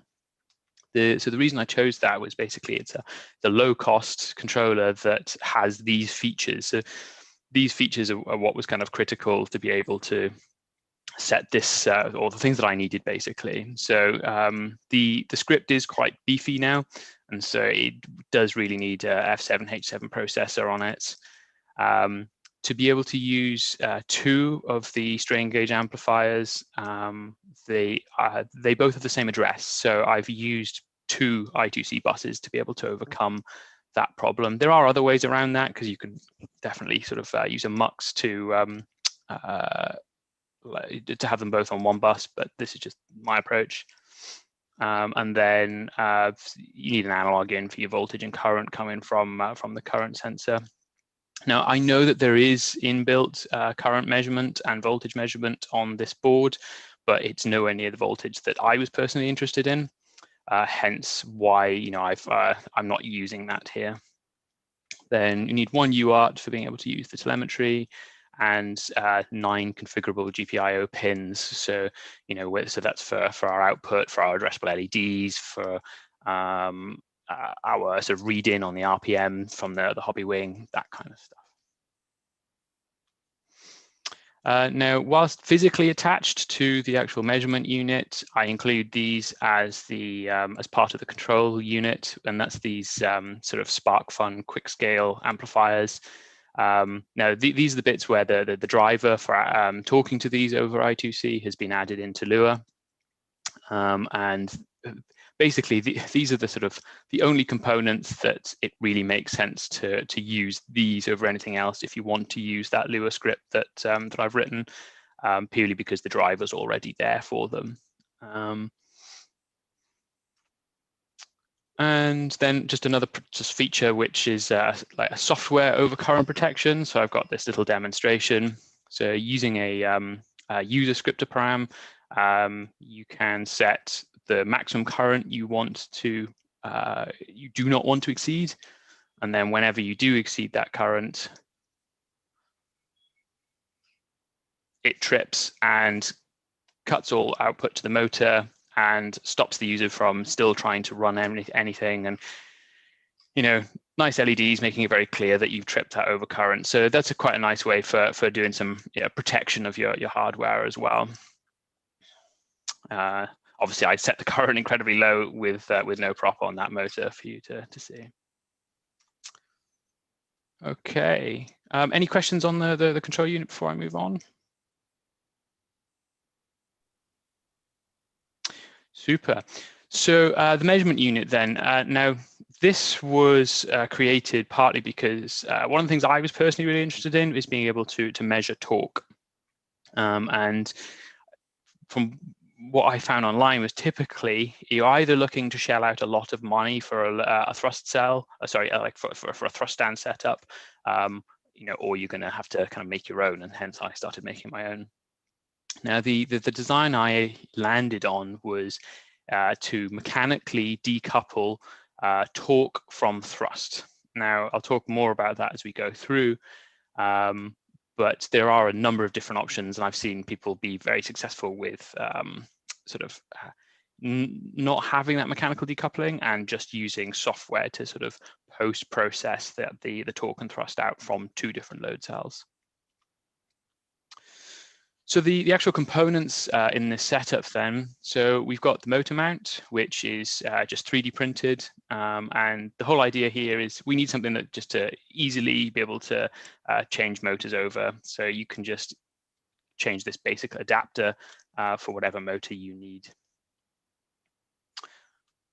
Then we've got the actual shaft. Now to make this shaft, it's basically an 8mm 3D printer shaft.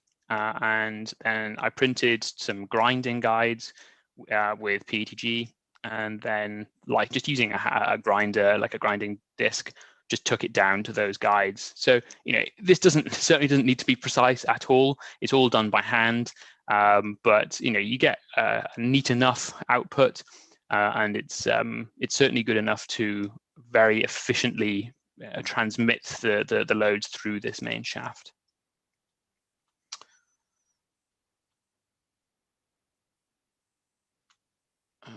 Sorry, going the wrong way. Okay, so some of the components like I've got on here aren't modeled in that 3D model we've got in the background. So just overlaying a picture. And so we can see, so the graphite lubricated linear bearings, there's 3 of them in this in total. And so the reason they're in there is because with this mechanical decoupling, I still need to allow some form of motion. And so we're allowing the shaft to move linearly back and forth through that bearing, and we're allowing the shaft to rotate. So any resistance in rotation is applied purely through the torque load cell. And I tried a couple of different approaches, and I found that these linear bearings are they're actually bushings. These graphite bushings were definitely the best way of doing this, and certainly the simplest. And one of the really nice things that kind of falls out of doing this mechanical decoupling is that any like once per rev vibration that's coming from our setup is being resisted mechanically resisted by the actual thrust stand itself. And so that's not being fed back into our sensors. And that was a big driver for wanting to go down this route, because I had tried just simply attaching 2 load cells, and I found that there was just a lot more noise on the output. So this has ended up giving a much cleaner result.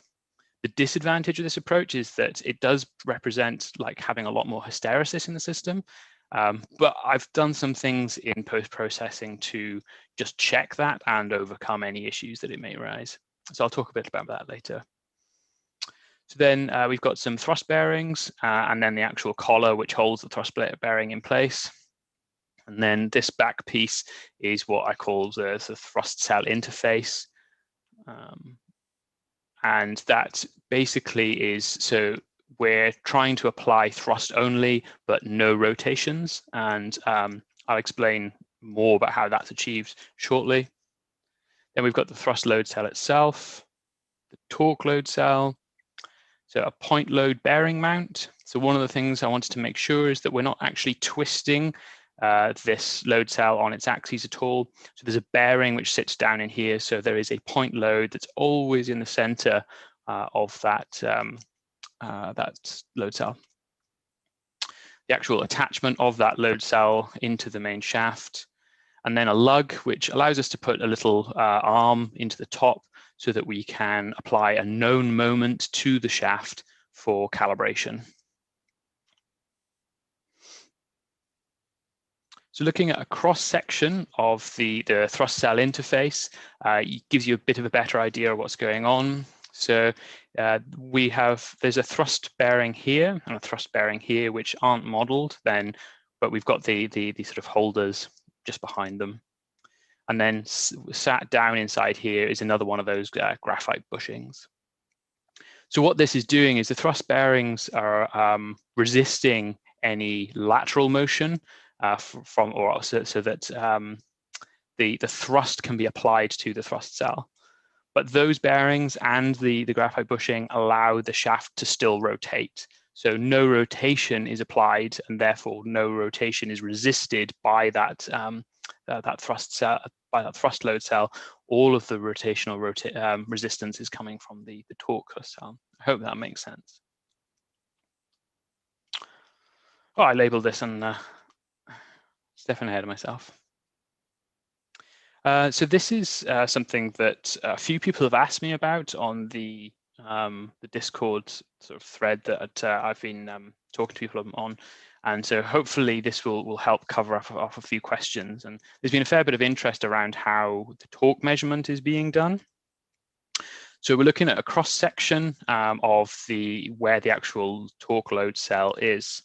So the components here, you can see the actual shaft, and so this has got one of the grinded flat spots on it to really help the load cell attachment to grip to it, and there's bolts that run through there as well. So this is our load cell, and then this is the mount that holds this bearing. So and then here's the housing that bearing presses against. So basically, the reaction torque from the motor is applied to the shaft. Now, the only thing in this system that then resists that is the reaction load down on this bearing. Now, this means that it gives us the ability to actually measure the torque through that load cell.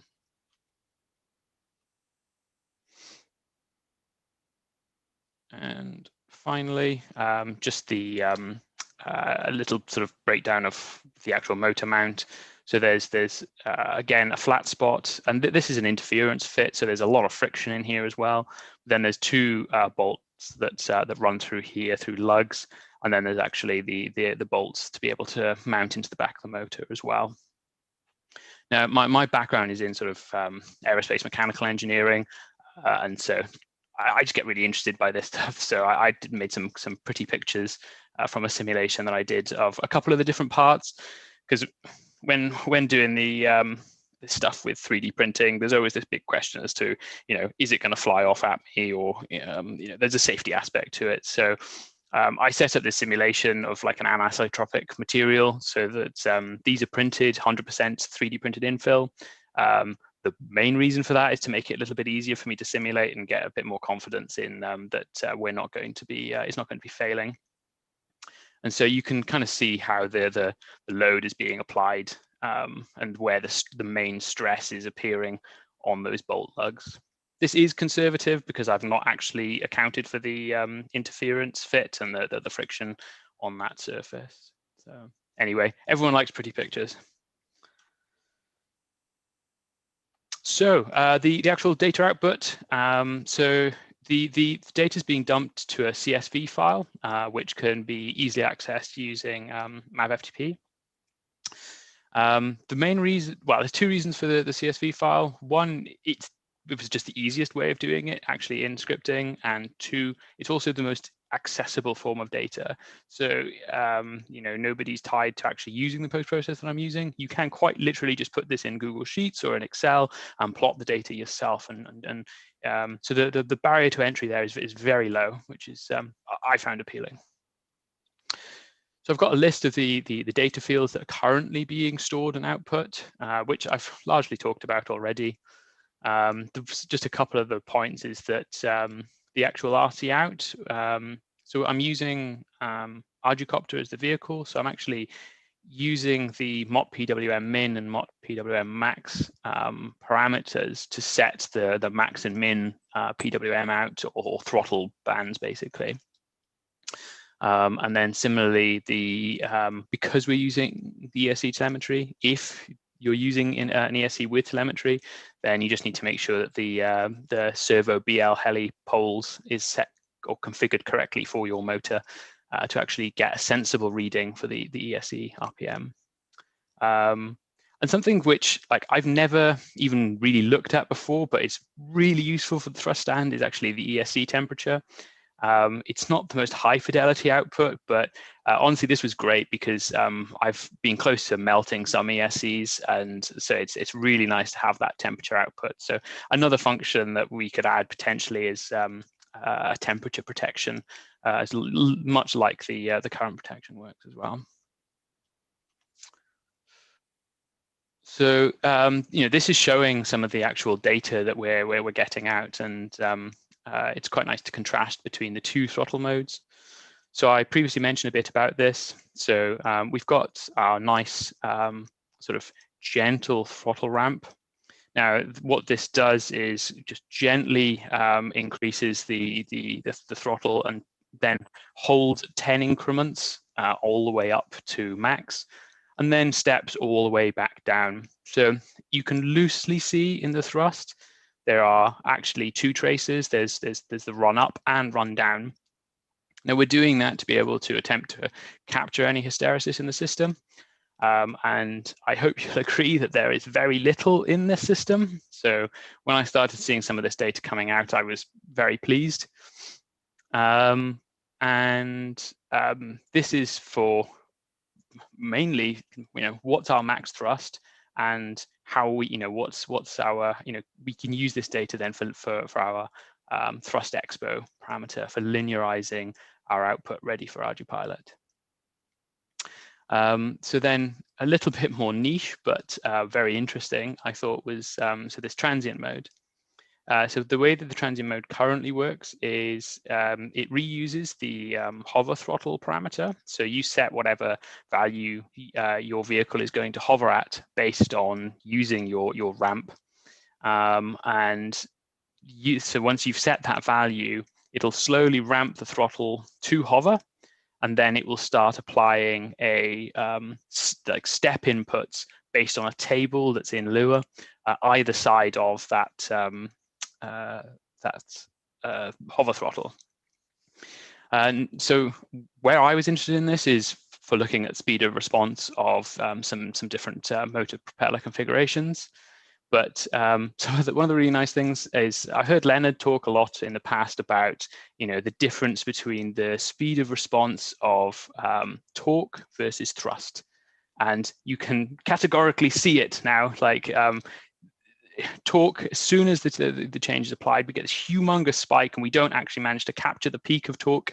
And so the torque is instantly applied, and then it comes down to some steady state constant. Whereas thrust, you don't get that same spike. That's thrust slowly, comparatively speaking, ramps to that. You get that roll off in thrust. So that's really nice to be able to sort of physically see something that that I've heard a lot about in the past. So there's still some work needs to be done around throttle mode transients, because at the moment it's not very user friendly in terms of being able to configure, because to have a sensible point of comparison between two different setups, what we're actually caring about is that we need to have this step change needs to be a consistent thrust change output, so that we can measure the thrust output versus time. And at the moment, because we control via throttle, I have to say I want a 20% step change. I have to come in here and actually measure or look on our throttle ramp what that 20% throttle is, and then go and input that into the table in Lua.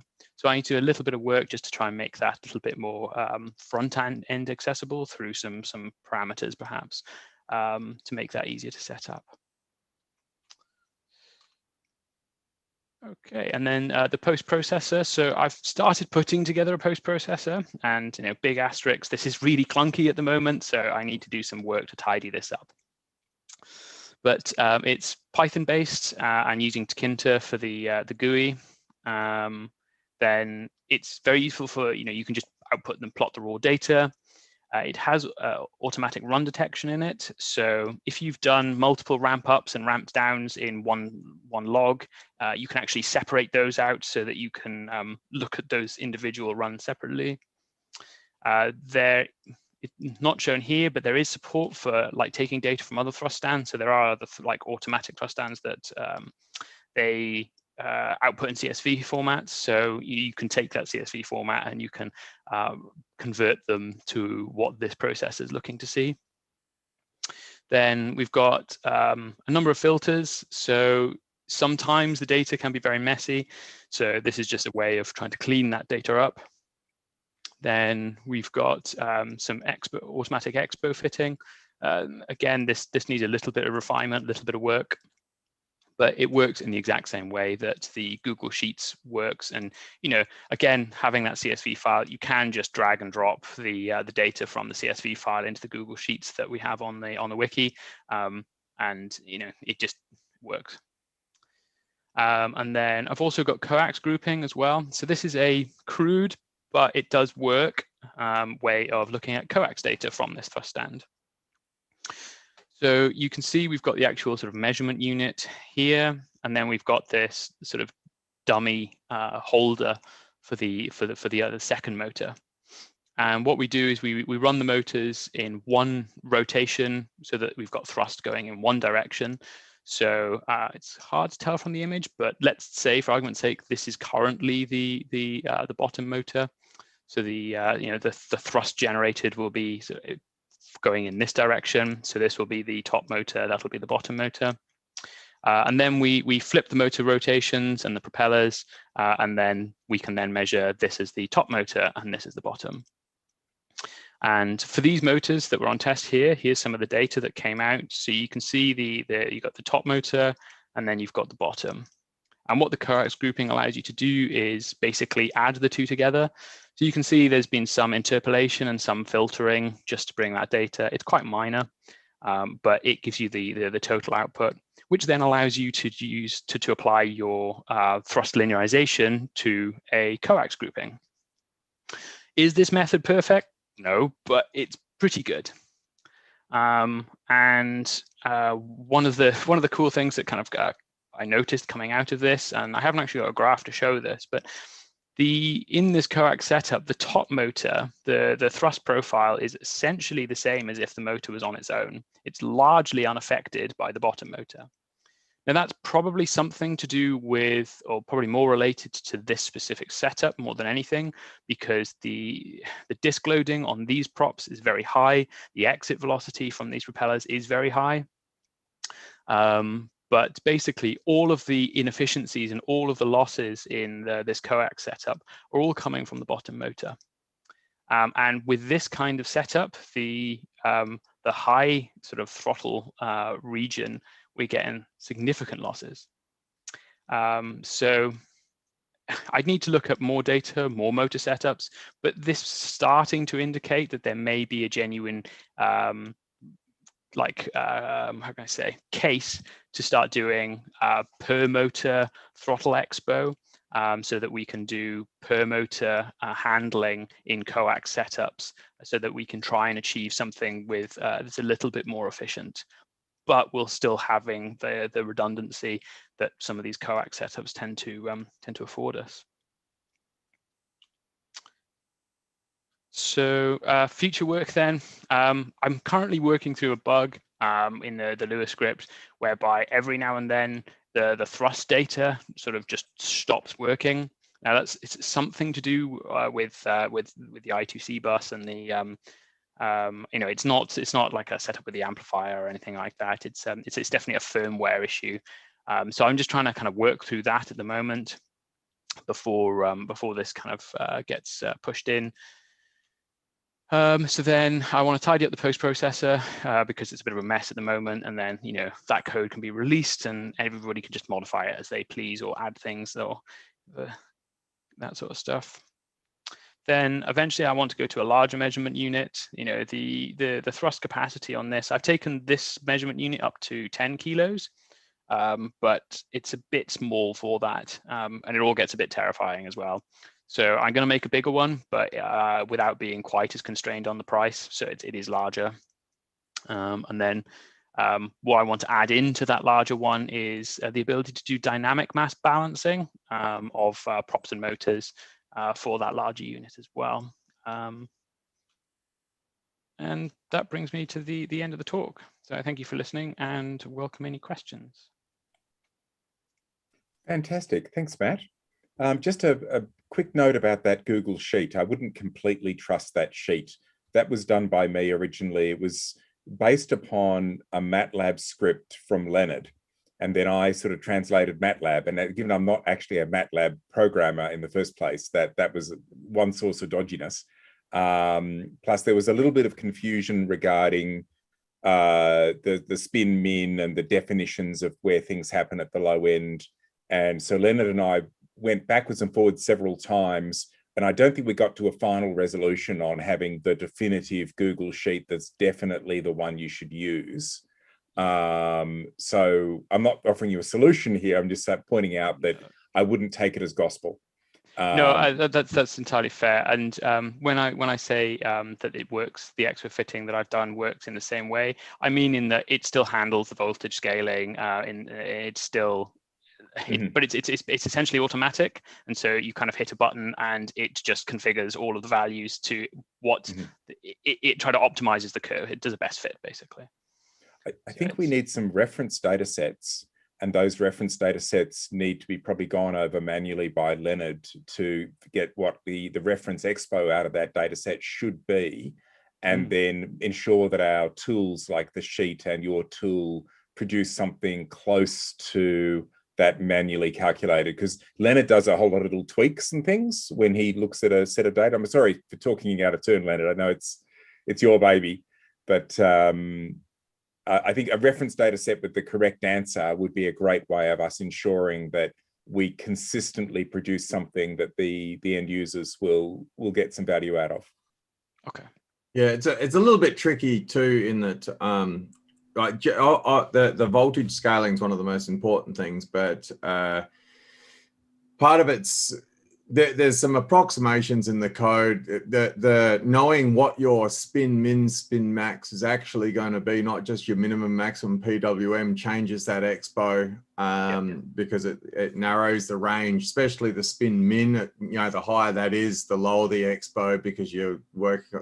So there's a few things like that where you can't actually calculate the true expo unless you know what your spin min is that the pilot or that the aircraft's going to use for that safety thing at the bottom. But the equations themselves are pretty straightforward. It's a bit that I struggled with trying to do it in this. I'm used to running in MATLAB, so. Yeah. And look, Google Sheets is a terrible way to program. It's just very accessible. Right, yeah. That's why. Lots of people can easily just, hey, I'll just copy this sheet, throw in my data, and I'm done. They don't need to buy a copy of MATLAB, and it runs on every platform. But as a programming environment, God, it's awful. It's silly. Yeah, it's terrible. I'm sure we could do better. And I've went through, must have been 20 iterations of it to try and get it right. Maybe a JavaScript, would be better. Actually, a JavaScript web page might actually be better, because at least it's a somewhat sane programming language. But anyway. Yeah. But yeah, great job. Love it. I've done the same, something similar. My motors and propellers are a little bit bigger than what you're using, and perhaps a little bit scarier. I do envy the 5-inch props, but I sort of did mine was just an Arduino thing, but yeah, I went through a lot of the similar things. I ended up doing a tri-dual strain gauge version to get torque, and it's great because what I didn't see in any of your pops is the motor efficiency calculations and that sort of stuff that's right there in that data as well, that I found really useful and interesting from my results. So yeah, great work. I was looking at that enviously. What sort of update rates are you getting on your strain gauges? So on the throttle ramp, I'm just using 10 Hertz, but then for the transient, I'm up to 80 Hertz. Yeah, because they say 80 Hertz, but it didn't look like I could, with my test, and it might have been my strain gauges or something, but it didn't look like I could actually get far, like I would see I could output it fast, but it was like the strain gauges took a while to change value. I wasn't getting the instantaneous response out of the strain gauges, so I didn't feel like I could get an accurate time response, because I wanted to measure the reaction time of the motors in exactly the same way you did, but you seem to have got much faster response time. I think it depends on your amplifier more than anything, because that's certainly what's limiting this thrust stand is the rate of the amplifiers. And the thing to be clear, so I'm requesting 80 Hertz, and when I'm looking at I've got a little plot which shows how that the actual logging rates it was being achieved, and about half of them are being achieved at about 80 Hertz, and you can see there's a lot of dropped data. Now, I don't know at the moment whether that drop data is just because of noise on the bus, or whether it's just because I'm just pushing that amplifier a bit too hard. So still to kind of be worked out.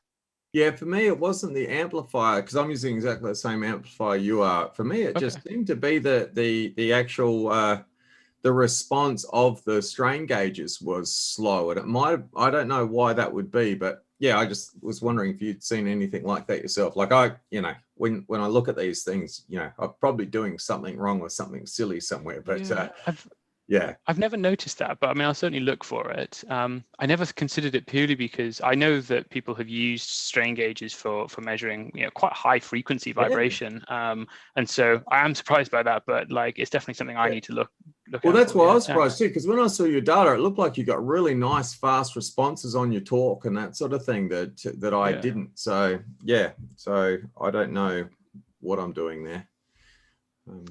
But Not sure. Brilliant, thank you.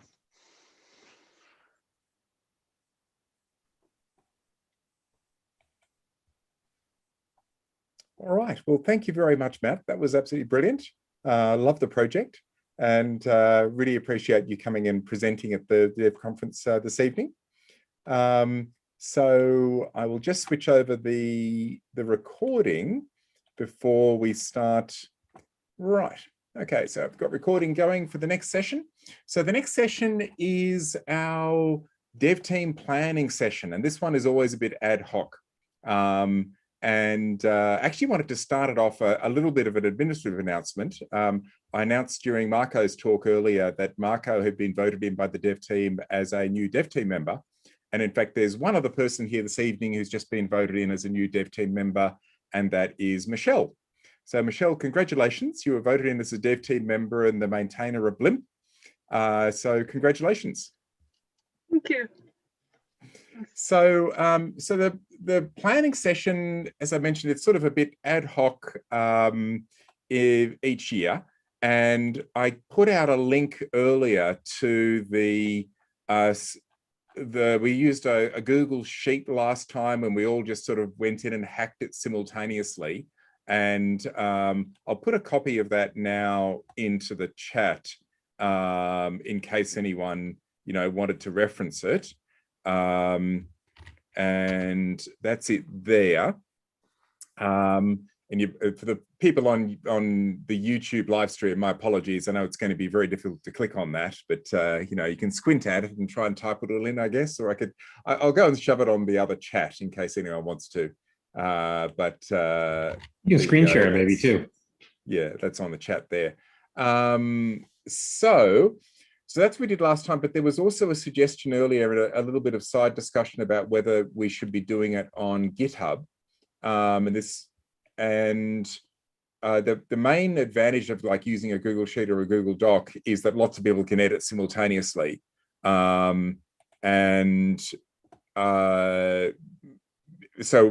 the advantage of it being in the GitHub is that, you know, it actually provides us with a more permanent, you know, project hosted way of storing this. So Randy, do you got any opinions on which way we do it? Not really, not much of a strong opinion. As long as we pick one. Right. I think it'll be okay. James, you're often the person who ends up doing the herding of cats to get us into some reasonable shape for this this part of the thing. Do you have a preferred approach? Look, as per I guess the side discussions, the problem with doing it in the Google Doc is that people don't then refer back to it. So there is a lot of benefit in having it visible and hosted in Git, and also we can then link the work that flows out of it back to. Okay. So if we go to, I'm happy to try it in the Google project, and so this shows us like project number 1. We have had earlier projects in the ArduPilot world. This is maybe share your screen, Rich. I can indeed, yes. Just hang on a second, and I will share my screen. All right, are you seeing my screen there now? Randy, you like that? I turned into a ghost man. It's reversed. Oh, it's reversed. Oh, sorry. My camera was reversed for a moment. Right. Okay.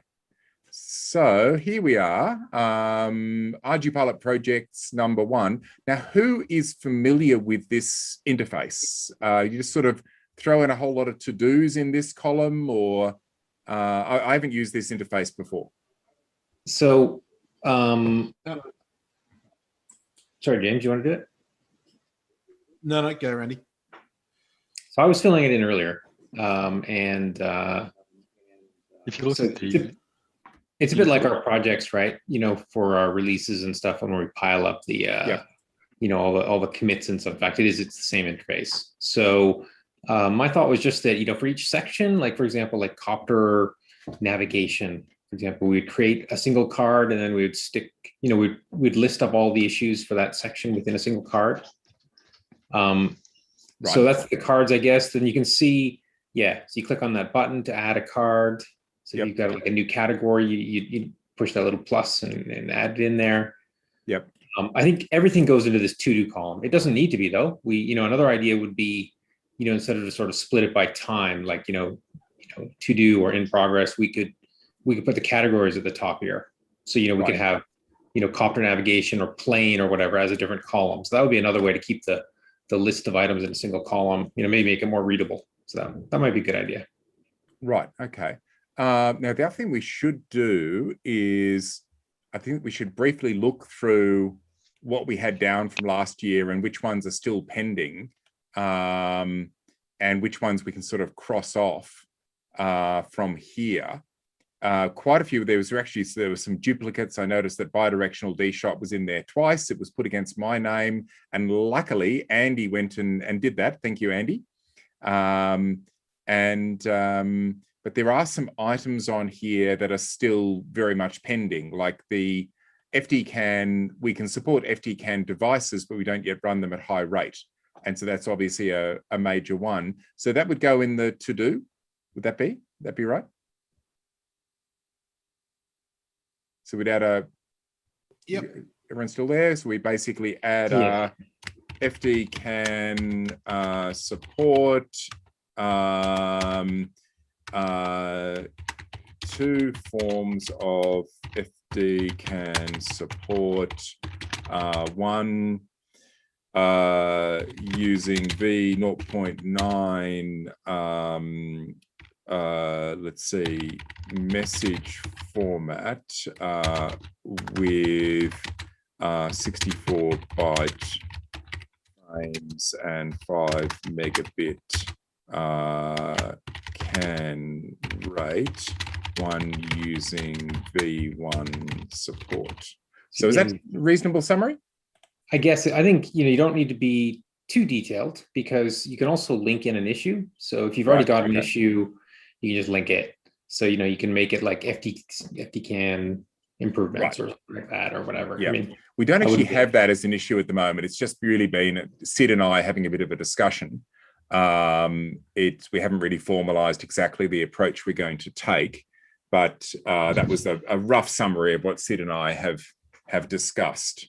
The other thing I would add into each card is just who's responsible. So it's a bit like our GSOC projects or something, everybody's got an opinion, of course, on what they'd like to get done, and that's totally cool. And we want to talk about that too.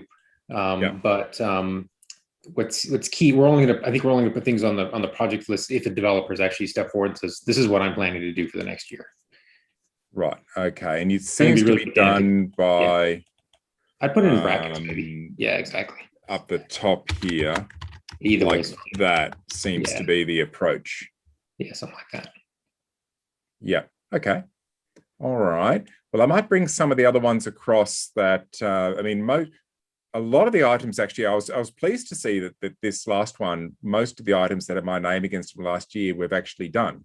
Not all, but most of them, I think.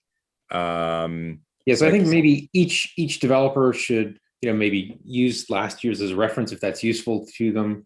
Also, a lot of people, of course, in their talks, right at the last page of their talk, they had a list of things that they're planning to do in the future. So that's another good reference. But yeah, I think each dev should basically go in there and create cards for the projects they plan to do over the next year.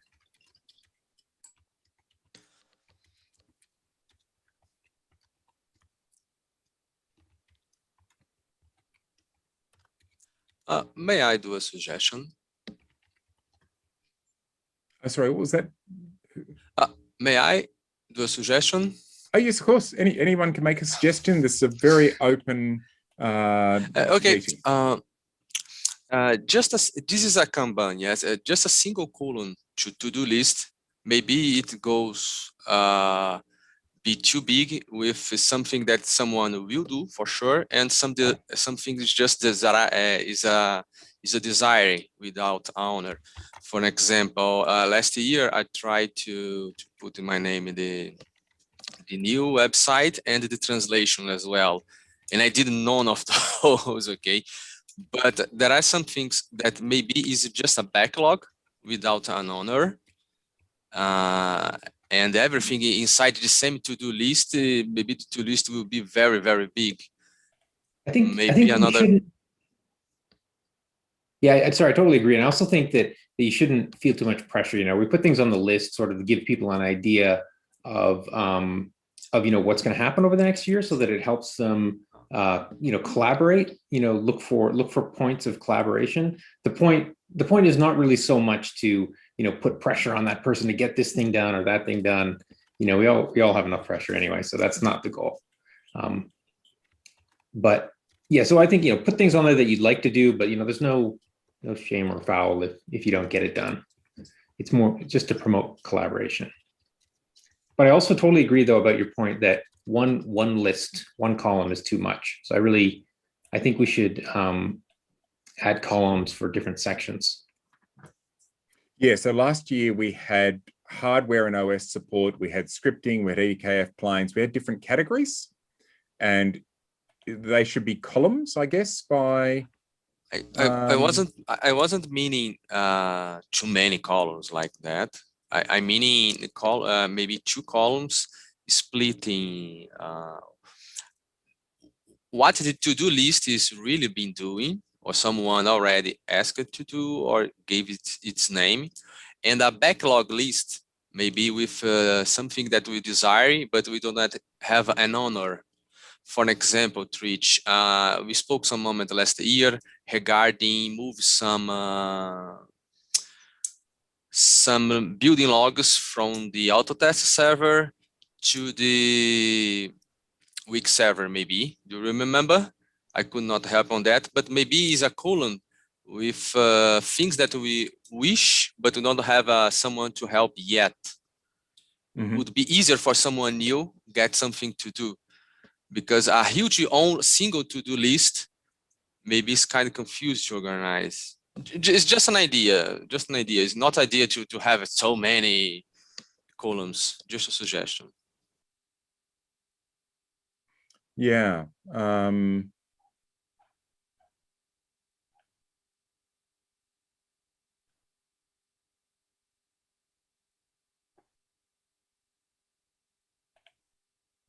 Created a bunch of I columns used to see there. this. Sorry, Randy. Oh, sorry. Yeah, no. Sorry. I just want to say I added a bunch of columns as you can sort of see. One for copter, plane, rover, systems. It's getting wide now instead of tall, but. Can I move things between columns? I can. Yeah, just How drag them. about I can just a drag project, them, can't a I? project for each vehicle, each with columns in? So I'll just go and make this. I'll try to rearrange my screen. So earlier today, I created 3 issues and tagged them so that it appear here. If you have a look, you see the plus add cards, 3 new in the top right-hand corner. All right. Okay. So if you click on that, you should be able to drag them down into the relevant. I'm just adding system ones across here. That's probably a system 1 FD can. Okay, now these ones here, these 3 new cards. Feel free to get in here and edit, Peter, too. Simulated SPI sensors, great. So I add that in system level. CIDL level parameters to wiki elsewhere. So this is, do we have a docs column? Nope, I think we add column documentation. Do we want to add PRs, I guess, the PR into these columns, or are we just adding text of what things we're going to do? Link to PRs are a good thing. Okay. And I'm just putting these across. Yep. In the short term, I'm just going to be focused on the plain 4.1 stuff, but it's good to have this sort of structure around other things. Maybe Bill, maybe I'll put copter and trad heli together here. Doesn't have to be the single column. So as I say, I think like if we're trying to be Kanban, we ought to have a project per vehicle, and then each vehicle would then have its own like to do, in progress, needs review, done sort of thing. If we were sticking to Kanban, that's the Kanban way to do it. If this just is no a big idea list what of stuff. Kanban Yeah, Pete, is. never heard of it. Let's not try to be too fucky too soon. I think we get all the ideas in here, and then we can play around and clean up the formatting afterwards. Because once they're in here in the cards, then we can move the cards around at will. Okay. I think the vehicle purpose is not a good idea, Peter, because you have things that are common to vehicles. So then you should have a common one. Yeah. So you would add a common project. Yeah. I don't think this allows you to create links between boards. Yeah, I've already bumped into that with this, like, I guess you have an ECAF column, or maybe that's a system column. I'm not sure. Like I got this copter rover object avoidance section for Reshab and anybody else. And it's not sure whether to put that under copter or rover. You're putting everything in a to-do systems, eh? Isn't everything to-do? Yeah, Randy, I think you and I were both adding columns at the same time. So there's a little bit of duplication that just happened in the ether. Okay, I'll get rid of this one here. This I think everything's to-do, so I don't think we need to have separate to-do from non-to-do.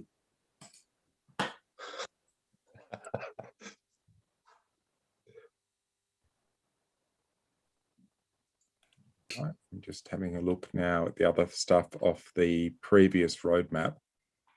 And Randy, I added a heli, but we can go combined. I'm not sure how you want to do that. So, Either's fine. Yeah, yeah, I'm okay with either. I would go for separate because heli has different requirements than multi-rotor.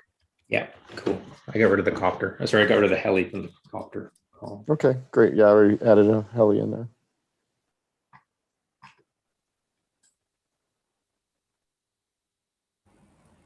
So where would the obstacle avoidance stuff with copter and rover go?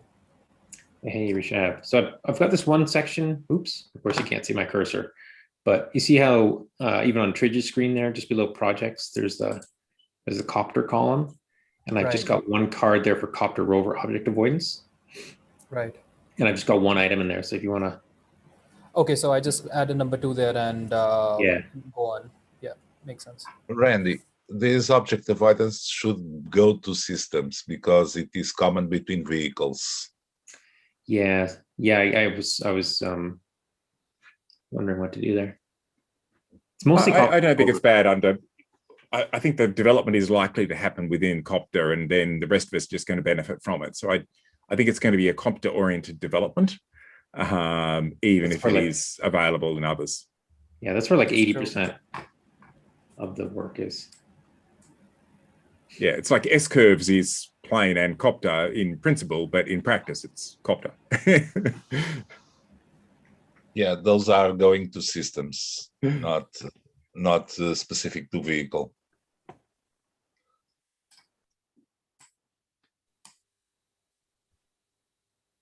How do I combine these? We're doomed. We are starting doing Kanbans. Now we just are missing the stand-up meetings because everybody is sitting down. We need to do stand-up meetings.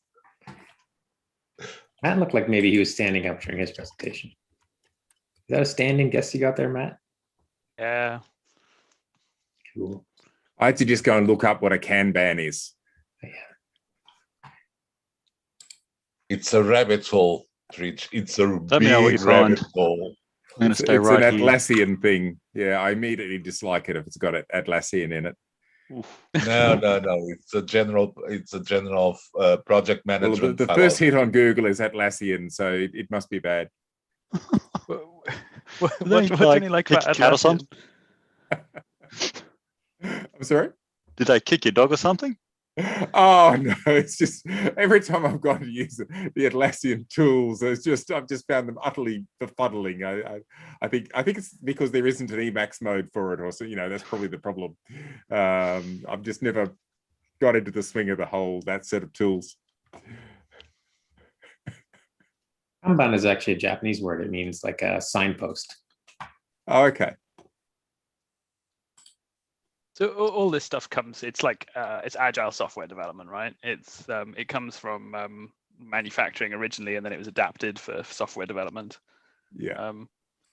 I don't think we necessarily need to use it as a Kanban. It's just a way to collect what jobs we want to do, right? Yeah.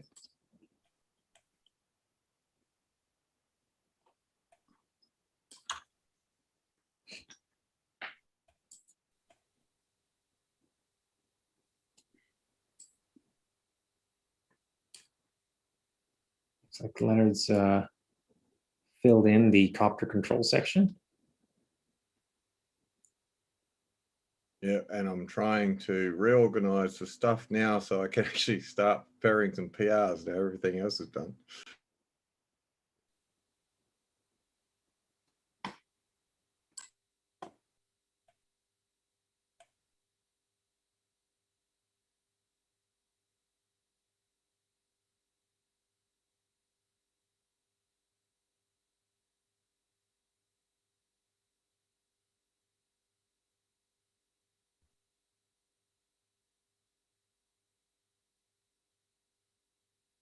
I'm pretty happy with this list, actually. I'm embarrassed that I haven't done the high-speed USB support yet. I promised CUAV that I would do that more than a year and a half ago. And I've got the hardware, so I've really got no excuse.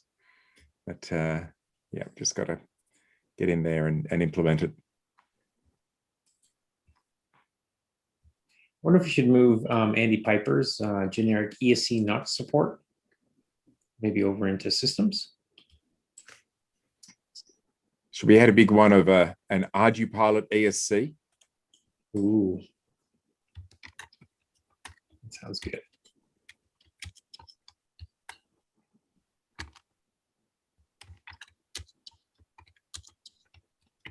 Systems column is huge.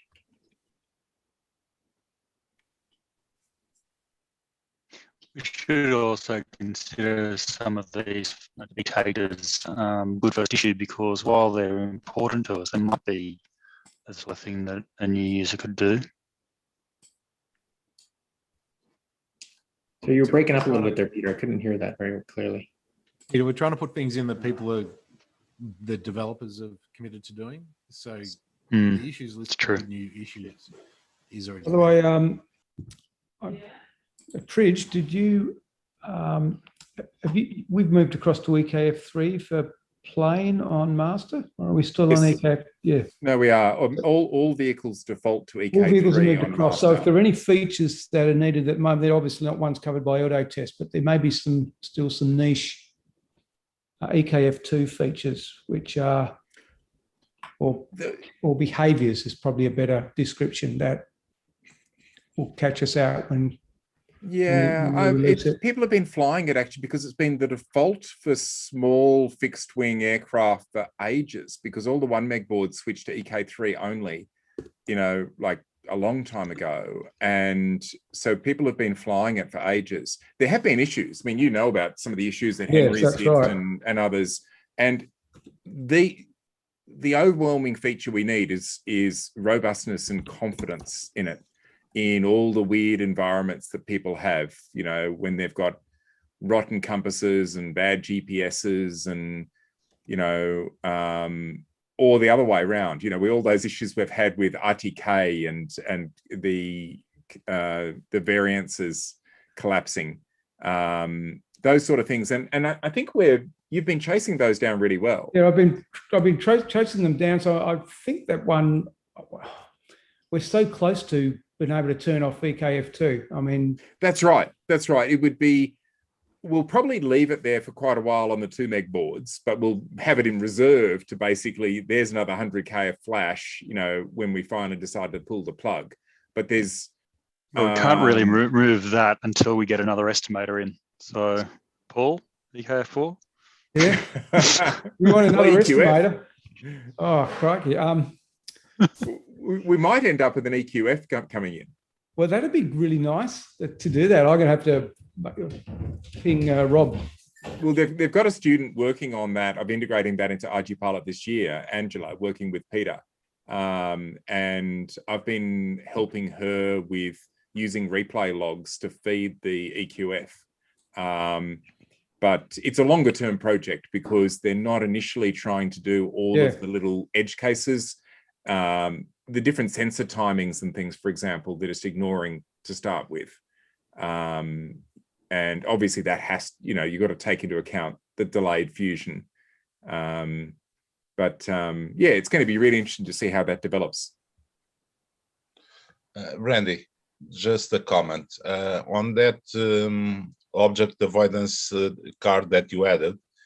Usually it's easier to have one card per item. So you have one card for loiter, one card for usable multiple depth camera, so not to aggregate so many to-dos. Yeah, I thought about that, but then I thought, we're just going to end up with, this sort of, I thought this might help the grouping. And, if you just have too many sort of individual elements, they sort of, you can't see that they're all part of like the same, project. Yeah, but it makes it very hard then to manage, because there are points that might move forward faster than others, so you have the cards staying there for too long. So it's easier to do. Just a comment from someone that has been fighting against Kanban boards for a long time. I was thinking that instead of actually using numbers, we could use these little checkboxes, maybe, especially once, like, everything right now is new and hasn't been done yet, so it's maybe too early. But I was Some of them thinking have been. checkboxes. There are pending PRs from some of the system ones. Yes, but they haven't been done yet, have they? Haven't been merged. I could go and They merge haven't it been now merged. and prove you wrong. Well, okay, then we can add a checkbox. So that's all I'm thinking is that we could change some of the mouse is number of hovering. checkboxes. Randy, do you have all of the external app support you require at the moment for Copter and Rover? Yes. Yeah. So I was looking at the to-do list for 2021 or 2020, I guess 2020, and I think we cleared off the ECAF issues. Because I was thinking that what I want to focus on now is the sorry, family member that slams doors loudly. What I wanted to focus on now was just really starting to look at the making sure we've got improve the robustness. Yeah. And also the other item was we're going to get a grade of sensors coming on board in the next 12 months or so. That's really an order of magnitude. Sorry, order of magnitude more accurate? You mean, did we lose Paul? I feel like we lost Paul. Sorry. Yes. So we've got sensors coming on board that are an order of magnitude better, like the ATIS, but even the latest generation of ICM IMUs, and particularly with the temperature calibration. And we haven't revisited the base tuning of the EKF for years. So probably be a good task to put in. So I might put that in. Cool. Maybe we need an EKF section. I've actually got this EKF GPS and non-GPS improvements. So if we had an EKF category, we'd. Yeah, I actually like the defaults for the EKF to automatically change based on it querying the AP inertial sensor library. First of all, asking the library, have you been temperature calibrated? Because the library knows whether it's temperature calibrated. And B, for this particular sensor type, what the expected range of sort of drift and noise and things is. And then it automatically sets some default values. I think that would be a big win. So people on the really high quality boards get an immediate benefit without having to retune it themselves. Yeah, I think it's mainly the bias, how much we allow for bias swing and rate of change of biases. Mm-hmm.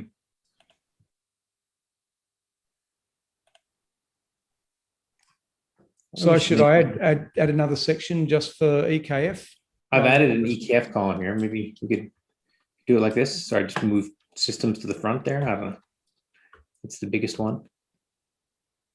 Oh, just add a column that is polls column. I want to be related to poll. I want to be there too. Actually, with the sensor selection stuff, Randy got the bit between his teeth, and he was really getting into it. Oh yeah, it was a lot of fun. It was a huge amount of fun. It was difficult, but not so difficult that I couldn't actually do it. Yeah, and he cleaned up some of the code in the process, which was good. Oh, yeah. And, really nice also did lots of testing, which was even better. Yeah, that was a great project.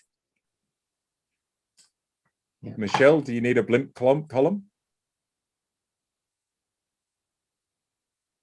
No, we lost her off the call. I guess. Say again. We do, right? Blimp. Well, if you want a blimp column, we can add it. We can put blimp. Yeah, it's kind of early in the planning now. I think that no one entry, do everything. Implement blimp. That'd be a great item. Already implemented, right? Flies. Yeah, but I mean, swimming around. Yeah, navigation and things, and also getting a release out. Yeah. Speaking of which, actually, Tracker, right? Is Tracker going up there? Yeah, we need a general 4.1 for Tracker. We could have just an other column if we wanted for some of the smaller. Yep. Well, just to limit the number of columns. That's all I'm thinking. Some of these sort of administrative things, are we going to bite the bullet this next year and rename ArduCopter to Copter and ArduPlane to Plane? I'm quite happy to do that if sounds people good. would like me to. There was a bit of pain in that, if you remember, with doing when we did Rover. But I kept was... a document to track all of those pain points. Oh, okay. So... Yeah. I mean, I forgot there was a few ancillary things that were painful. I think probably the biggest burden was on Henry, I think, with documentation. But there were a few others as well. There were some surprising ones that affected Mission Planner and issue 14,091. If you can think of anything that isn't on it, then you should probably add it. I'll drop that link into conference chat. Well, we could, stick it in here under a general one or under each vehicle. I've just created a. I mean, it could be. I don't know if it's one. If we do it individual vehicle by vehicle, or if it's just one project that we do for all the vehicles at once. So, what was the PR number, Peter? Issue number 14,091, 14091. 14091. Okay, I will reference it, and then I can go and. It didn't link it. Damn it! I was hoping that the hash syntax would work, but I'll go and. We have to name the project. It's ArduPilot/ArduPilot, that number. But we're on the ArduPilot project, right? So it shouldn't. It should be automatic. You're up in the organization ArduPilot. It just actually appeared on the right-hand side of your screen, Tridge, under Add Cards. I can see it right there. Okay, well, yeah, with my desktop screen sharing, I can actually, I can't see as much of my screen as you guys can. Down, I'll just navigate your cursor for you. Yeah, that's right. It's you might need to. All right. Yeah, you just mouse over it. Actually, it's just a little bit further up. A little bit further up. Yes. Okay. So I can sort of. Yeah, okay. Well, whatever. Copy link address. Edit note.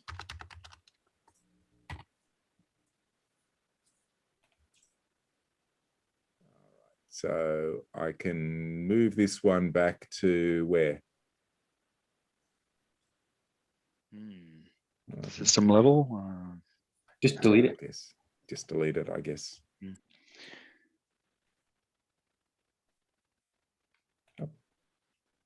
That's definitely like a three, at least 3 months after 4.1 is out the door for it. It's no massive rush. It's just a nice, neat thing. The other one related to that is rename ArduPilot mega.xml to ArduPilot.xml. Although I was thinking we might add the ability in the PyMavLink generator for an alias, because otherwise a lot of external projects depend on. You don't need it. You can just inherit. You just inherit the other one. You can inherit, but I was thinking more like an alias. But yes, it could just be an inheritance. Something we should discuss is moving AP Perif to be a top-level vehicle. Yeah, Tom's very keen on that, and I think probably we should. Logically with the others, it should be just called Perif, but the AP Perif name has actually become reasonably well known. Probably AP Perif. I think Perif is better because you have plane, copter, and plane. So I think we should be consistent with naming. So Perif, I like Perif. I think Perif. The binaries can be called, AP Perif, like ArduCopter. Binaries are ArduCopter. Yeah. We still have ArduCopter, ArduPlane, ArduRover. It's just that the directories are rover, plane, copter. Yeah, I do agree about moving it out of tools. No, it was back when it was one CPP file and 200 lines when it was in tools, and it sort of made sense, but it's grown up a bit since then. I had a bit of a rethink, a quick rethink during the last presentation from Matt, where it was kind of, oh boy, Ardu's rust down. But thankfully it's just a script at the moment. Yeah.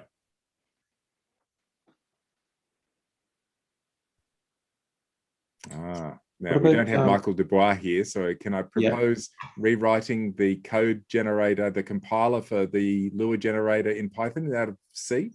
What shortcomings do you see in the existing implementation that? It's just about unreadable. It's just hard to hack on. Yep. Yeah, it's very hard. It's working quite well now, though.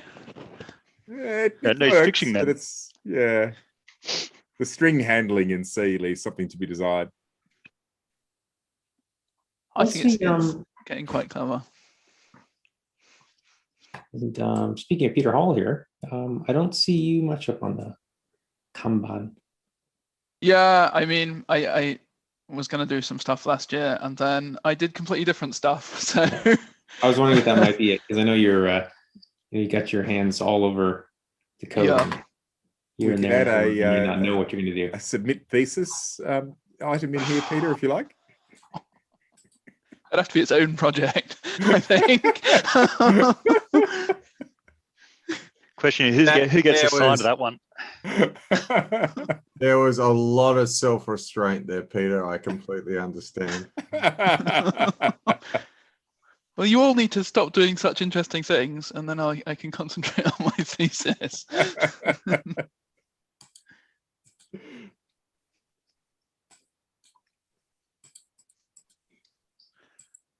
Pete, you could just bite back at Tridge and ask him what his thesis started out as and what he submitted. Yeah, it did meander a little bit, quite extremely. I frustrated several supervisors.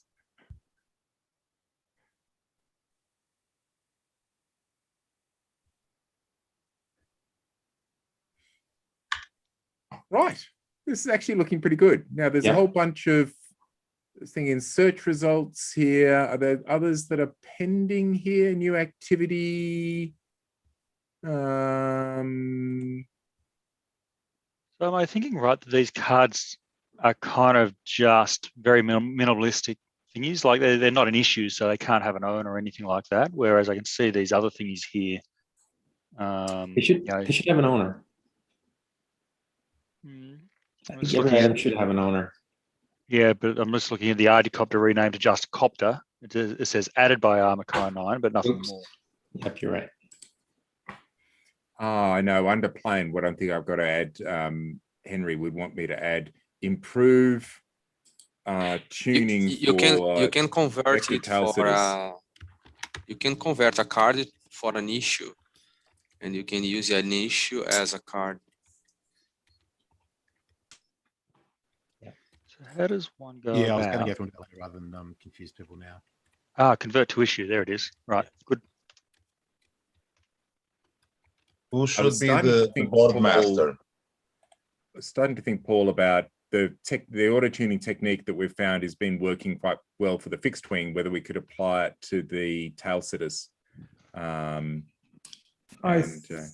think, I mean, there's at least the feed forward detection. The feed forward detection, probably, I need to talk to you about that, because that yaw axis has got a few wrinkles to it with feed forward. And well, I think we probably want to have an offline conversation about that. Oh, sure. I found it required a slightly different tuning technique than the other axes. Yeah, and don't forget that tail sitters are running on Copter PIDs, basically. It's even the flight controllers are under Copter. The flight surfaces are under Copter. So it's not really plane at that point. Now, I should put in the link to your text PR, Paul. Let me see. Oh, the acceleration vector, that one. And the other one is all the new Barrow stuff that we've done for that glider project. So that's the experiment in tighter integration of horizontal vertical tracking, that one. So it's not just text, I know, it's much broader. I know, than it was that. one of those things where I thought about doing it in individual parts, and then realized I couldn't really show a benefit until I did everything. And it was, yes, it started out as a small Saturday afternoon job, and it got out of control.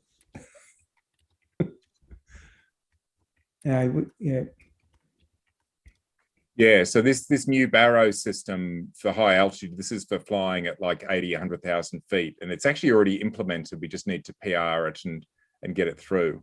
So that's quite worthwhile. Now, we did get some of the other techs changes through. There's a few more from that glider project that are outside of that I was thinking about some of those, which were. Yeah. And we found a couple of small bugs too.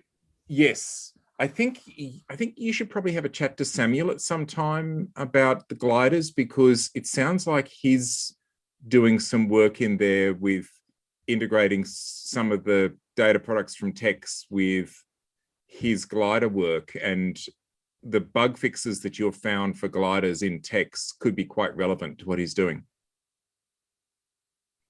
Yeah. Yeah.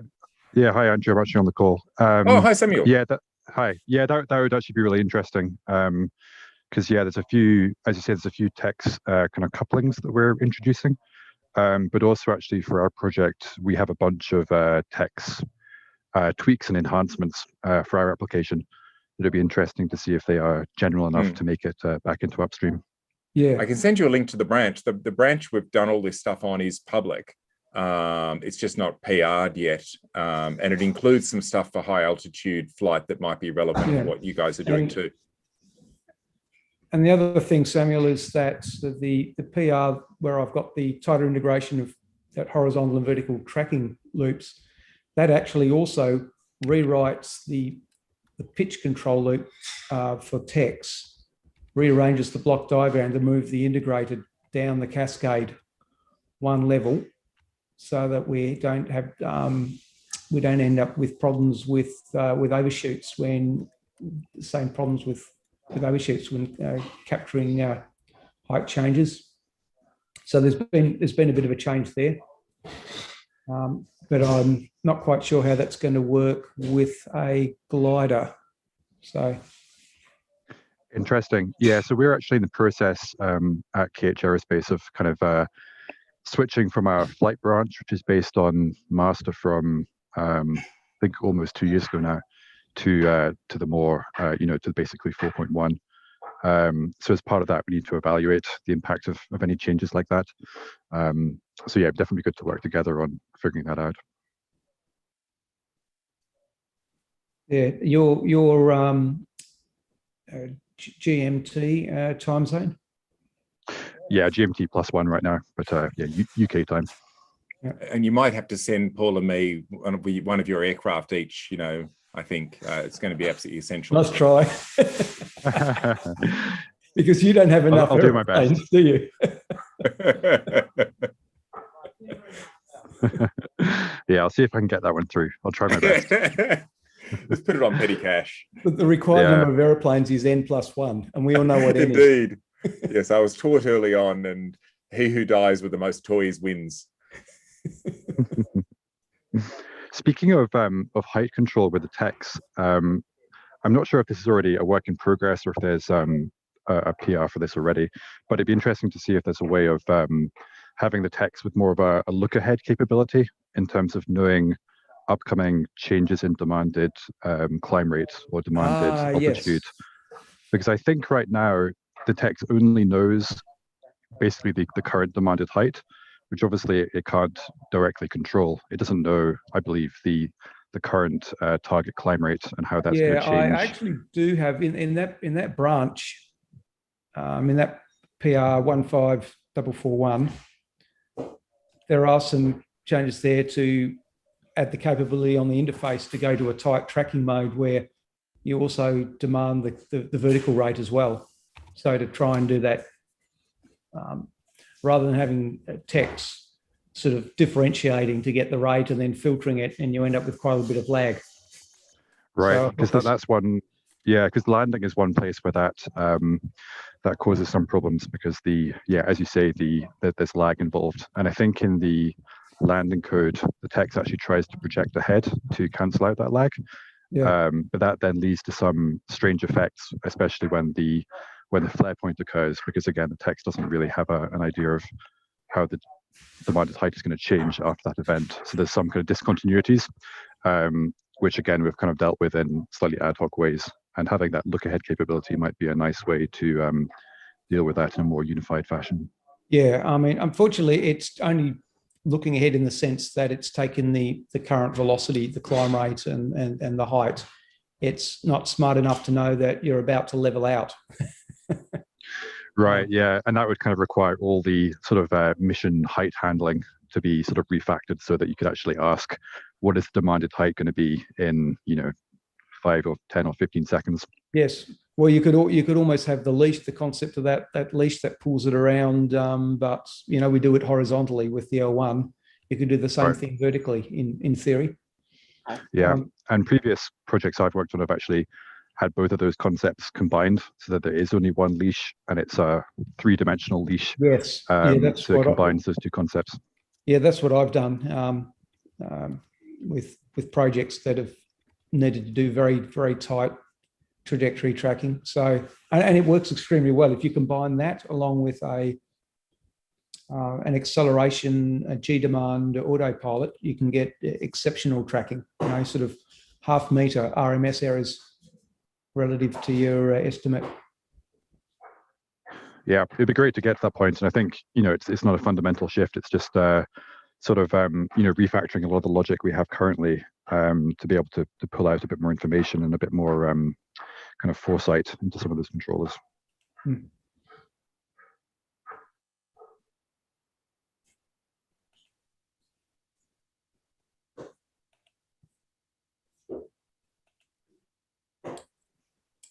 Put Tridge and Sid as the point people for the remote ID, although going to be broader than that. Yeah, Jeff's a major part of this. Yes, Jeff. And James, and it's going to be quite a few people working on it. Yeah, I mean, I got asked. I'll definitely be involved, but it's it's worth having because it's a fairly large lump of work to produce something that's really usable. I think there will be two components. I think the hardware and the software. From the software perspective, yeah. I was just thinking, I'm working on the software, but yeah, I've got some of the hardware already. Jeff's already pointed me at some of the right hardware to work with, so I've got some of that. Yeah, we have been working on some hardware as well. I think we have some prototype in the pipeline as well from the QPilot side. So yeah. Yep. I'm sure we'll end up with multiple solutions. It's the sort of thing where there won't be a one-size-fits-all, because we'll have everything from the very, very low-end hobbyist up to people flying multi-$100,000 vehicles. That's from a hardware perspective, that's true, and also because of what. But from the software perspective, I think it's most likely going to be a Perif implementation. So what kind of implementation? Depending on the license, I guess. There's some things still to be worked out there, Sid, in that there is no approved means of compliance from the FAA on what they're doing yet. So there's a whole bunch of variables there, but basically from the ArduPilot side, I think if we focus on the API to start with, then just kind of nudge it around the edges depending on the specifics of how that means of compliance falls out, noting that some of us kind of have some visibility as to how that's progressing.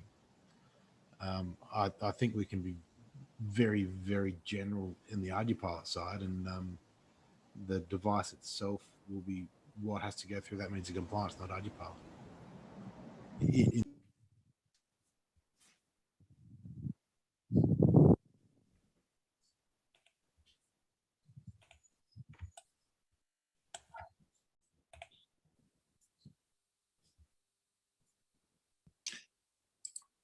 The list is looking pretty good now. Looks quite complete.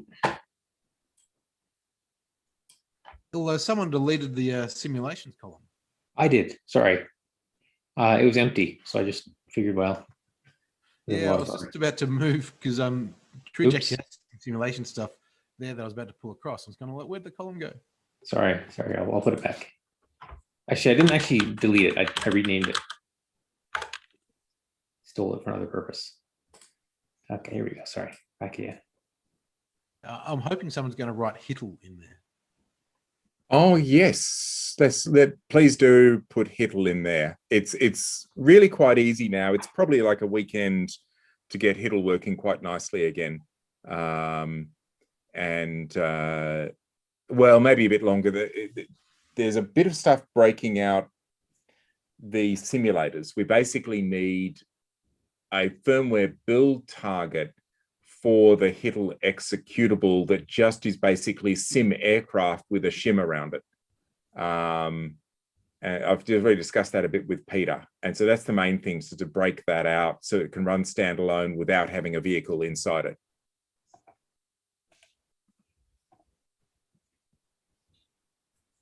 I wonder if we should maybe put the productionization or integration of the ANU vision system on here somewhere.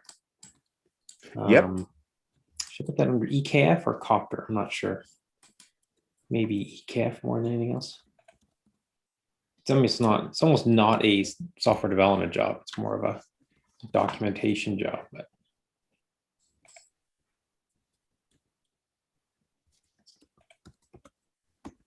any opinions? Well, there probably will be some development needed. There's sort of two parts to it. One is integration of their VIO system, but there's also their EQF, which is, they've got some commonalities in terms of the maths. And one of them would be a completely new, state estimation type, a new EKF type in ArduPilot. And the other would be just the VIO testing and documentation and that sort of thing. So with the EQF, that would be an EKF that can consume vision. So EQF is like a new linearization, I guess you call it, Paul, of an EKF, a new way of approaching a state estimation. And the elements of that are being used in their visual odometry system as well. So there's some overlap, but from our point of view, it's sort of two separate systems. Yes, that's right. Yes. I mean, the first step with supporting them is ensuring that we can get data. I mean, their first requirement is data that's with a consistent timestamp. So, and the next requirement is to make sure that when we get the data back from them, incorporate back into our EKF, that we've got enough buffer length to handle it, and that also that the timestamps are correct. The rest of it, it just sounds, it's no different to another external nav system. Yeah. Where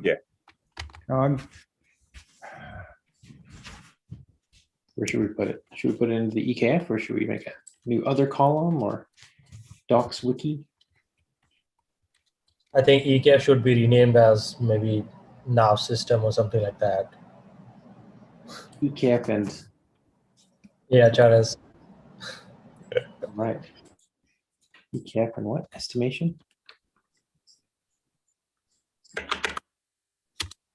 Estimation system, sensor processing.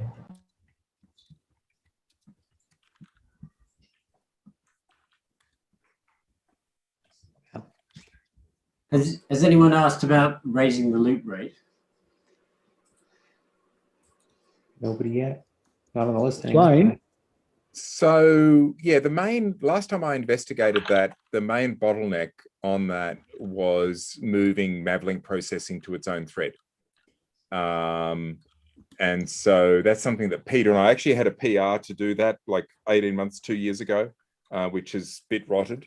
And there's a few difficulties with it, but if we get that done, then the existing infrastructure for higher loop rates will be a lot easier. I don't think we should raise the default loop rate for any of the vehicles, but to be able to more easily support higher loop rates with the breakout of the rate loop.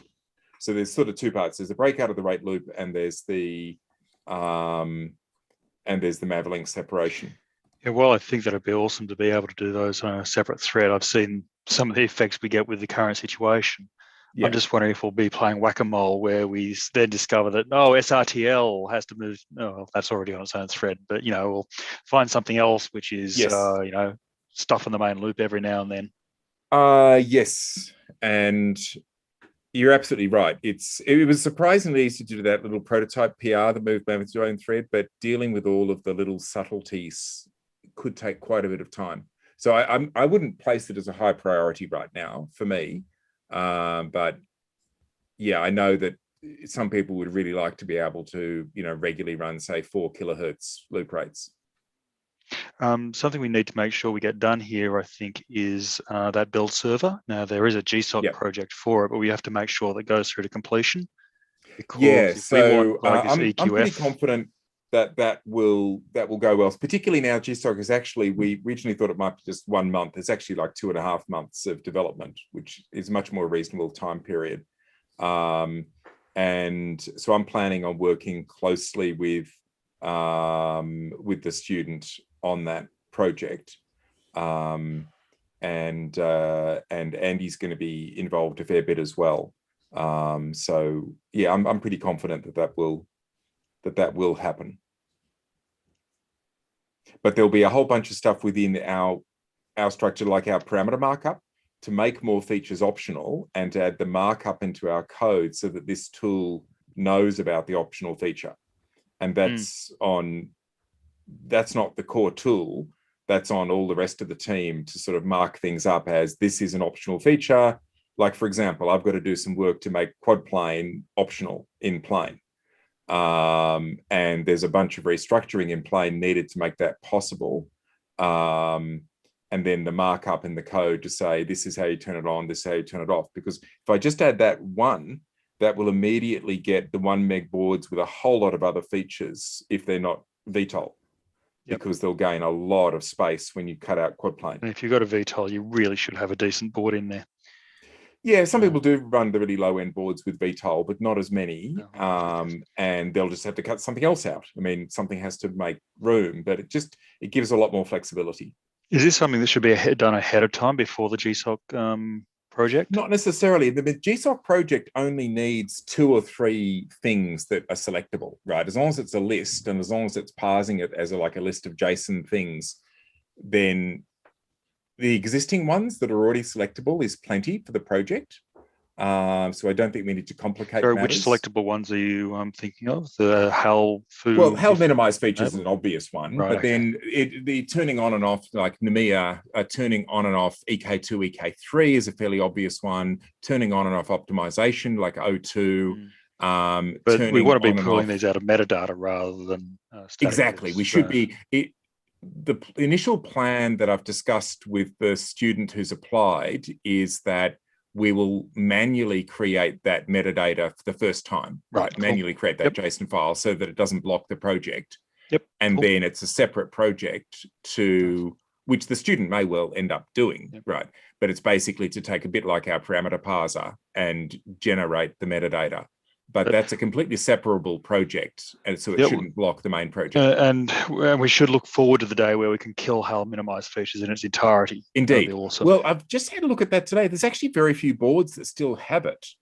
And with all the other restructuring we've done, I suspect we may be able to turn it off on those remaining boards. Like I just checked FMU V2, for example, and it's one of the few boards with minimize features turned on. And it's got 42K free on plane. It's got 70K free on copter. With all of the restructuring we've been doing, particularly dropping EK2 out of the build there. A little bit of that up of sleeves. Yeah. So all right. It might be a fairly small thing to kill it. That'd be good. It's kind of ironic though, isn't it? Because we've got a different HAL minimize features by proxy now with yeah. features that we're turning off. We're using the 1 meg size instead, but that's where the custom build server is going to be so good to be. One difficult part of it that we haven't discussed with the potential student is estimating the flash cost of each feature, because it'd be nice if the tool actually said, this is how much you're going to save approximately by picking this selection. And we don't have the metadata to feed that. No, we can generate that. It's going to be a slow process. We can. It'll be slow. We'll have to sort of, have this background task that slowly churns through and builds that metadata. It'd be like a once a day kind of thing. Yeah, or even just a server. A very low priority task on the build server to slowly churn through stuff on boards and turn it on and off and build up like a big table of what's doable and the cost of the feature. Something like Bloaty can spit that data out for you, though, surely. Oh, it's all doable. It's a bunch of compilation to do, and somebody has to write the script and the care and feeding of that to make sure it's robust. I didn't think that should be part of the core GSOC project, because otherwise the GSOC project just gets, it's got too much to do. Yeah. So I think it's separable. Pierre's already started on some of the infrastructure to do that. I think Pierre's already working on. Yeah, we've got that stuff in CI already, which is one of the pieces of what we need. Can I just go back to the raising the loop rate question? Mm-hmm. Yep. I as well as Mavlink, I thought one of the issues there was also separating out the EKF processing in the fast loop. Well, it depends which way you go. I mean, the output observer can run very quickly. We could split that out. If you really wanted to push the timings and get a bit of latency out, you could run the output observer on a different scheduler to the rest of the EKF. Yeah, with a semaphore to make sure for the common data structures. Is that the thing that takes the time then in the fast loop, the output observer? Not that I know what that is, but I'm repeating it. Sorry, say again? Is that what takes the time then, the output observer in the fast loop? Okay, so the EKF, because it has data coming in at different times, it buffers its data and it runs on a delayed time horizon to bring everything together at a common time. And then it's got a separate little complementary filter that then takes the states of the EKF and then propagates them forward using the IMU data by the 100, 200 milliseconds, whatever that time offset is. And that output observer can run you can run it at a kilohertz if you wanted to, because it's very cheap. The main EKF loop runs at 100 hertz. In theory, you could run that output observer and you could move that into a different point onto a different scheduler item.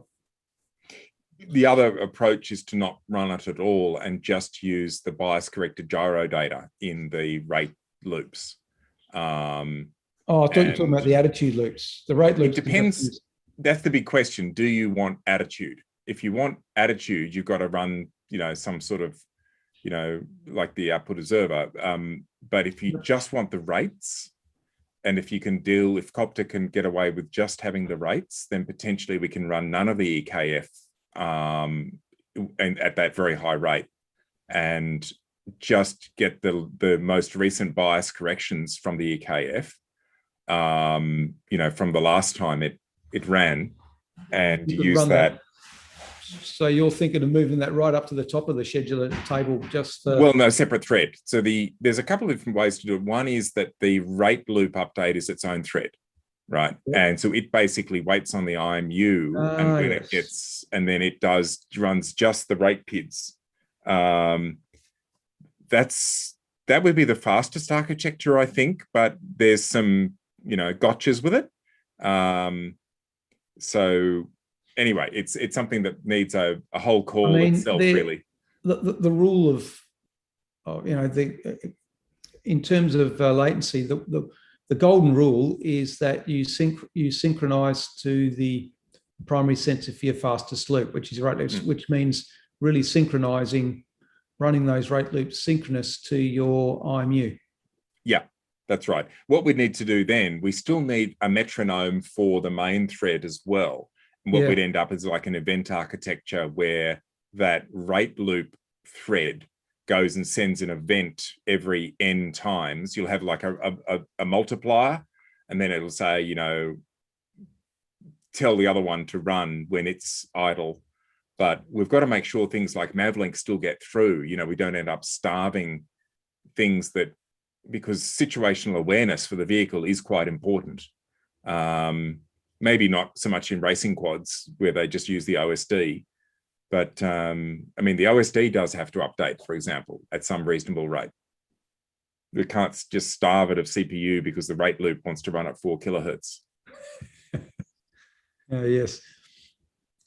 And by the way, I think it's also worthwhile having a look at the well, 6 months ago, I did a audit. I went through the loop structures for quad plane and how we fall through, and was looking at that and realised that there was actually some latency to be taken out of the gyro to control surface for quad planes.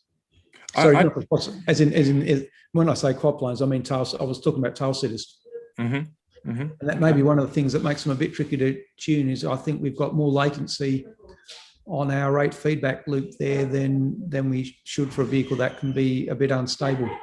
Okay.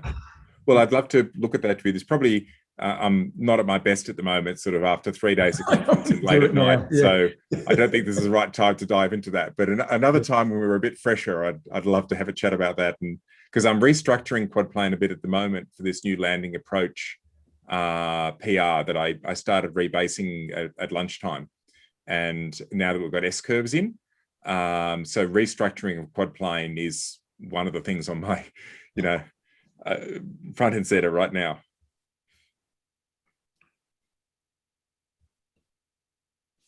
Guys, I've got to go. I'm being summoned. So no worries. I think we're just about done anyway. Actually, this has been quite good, and I think this project's format in GitHub is really quite good. Yeah,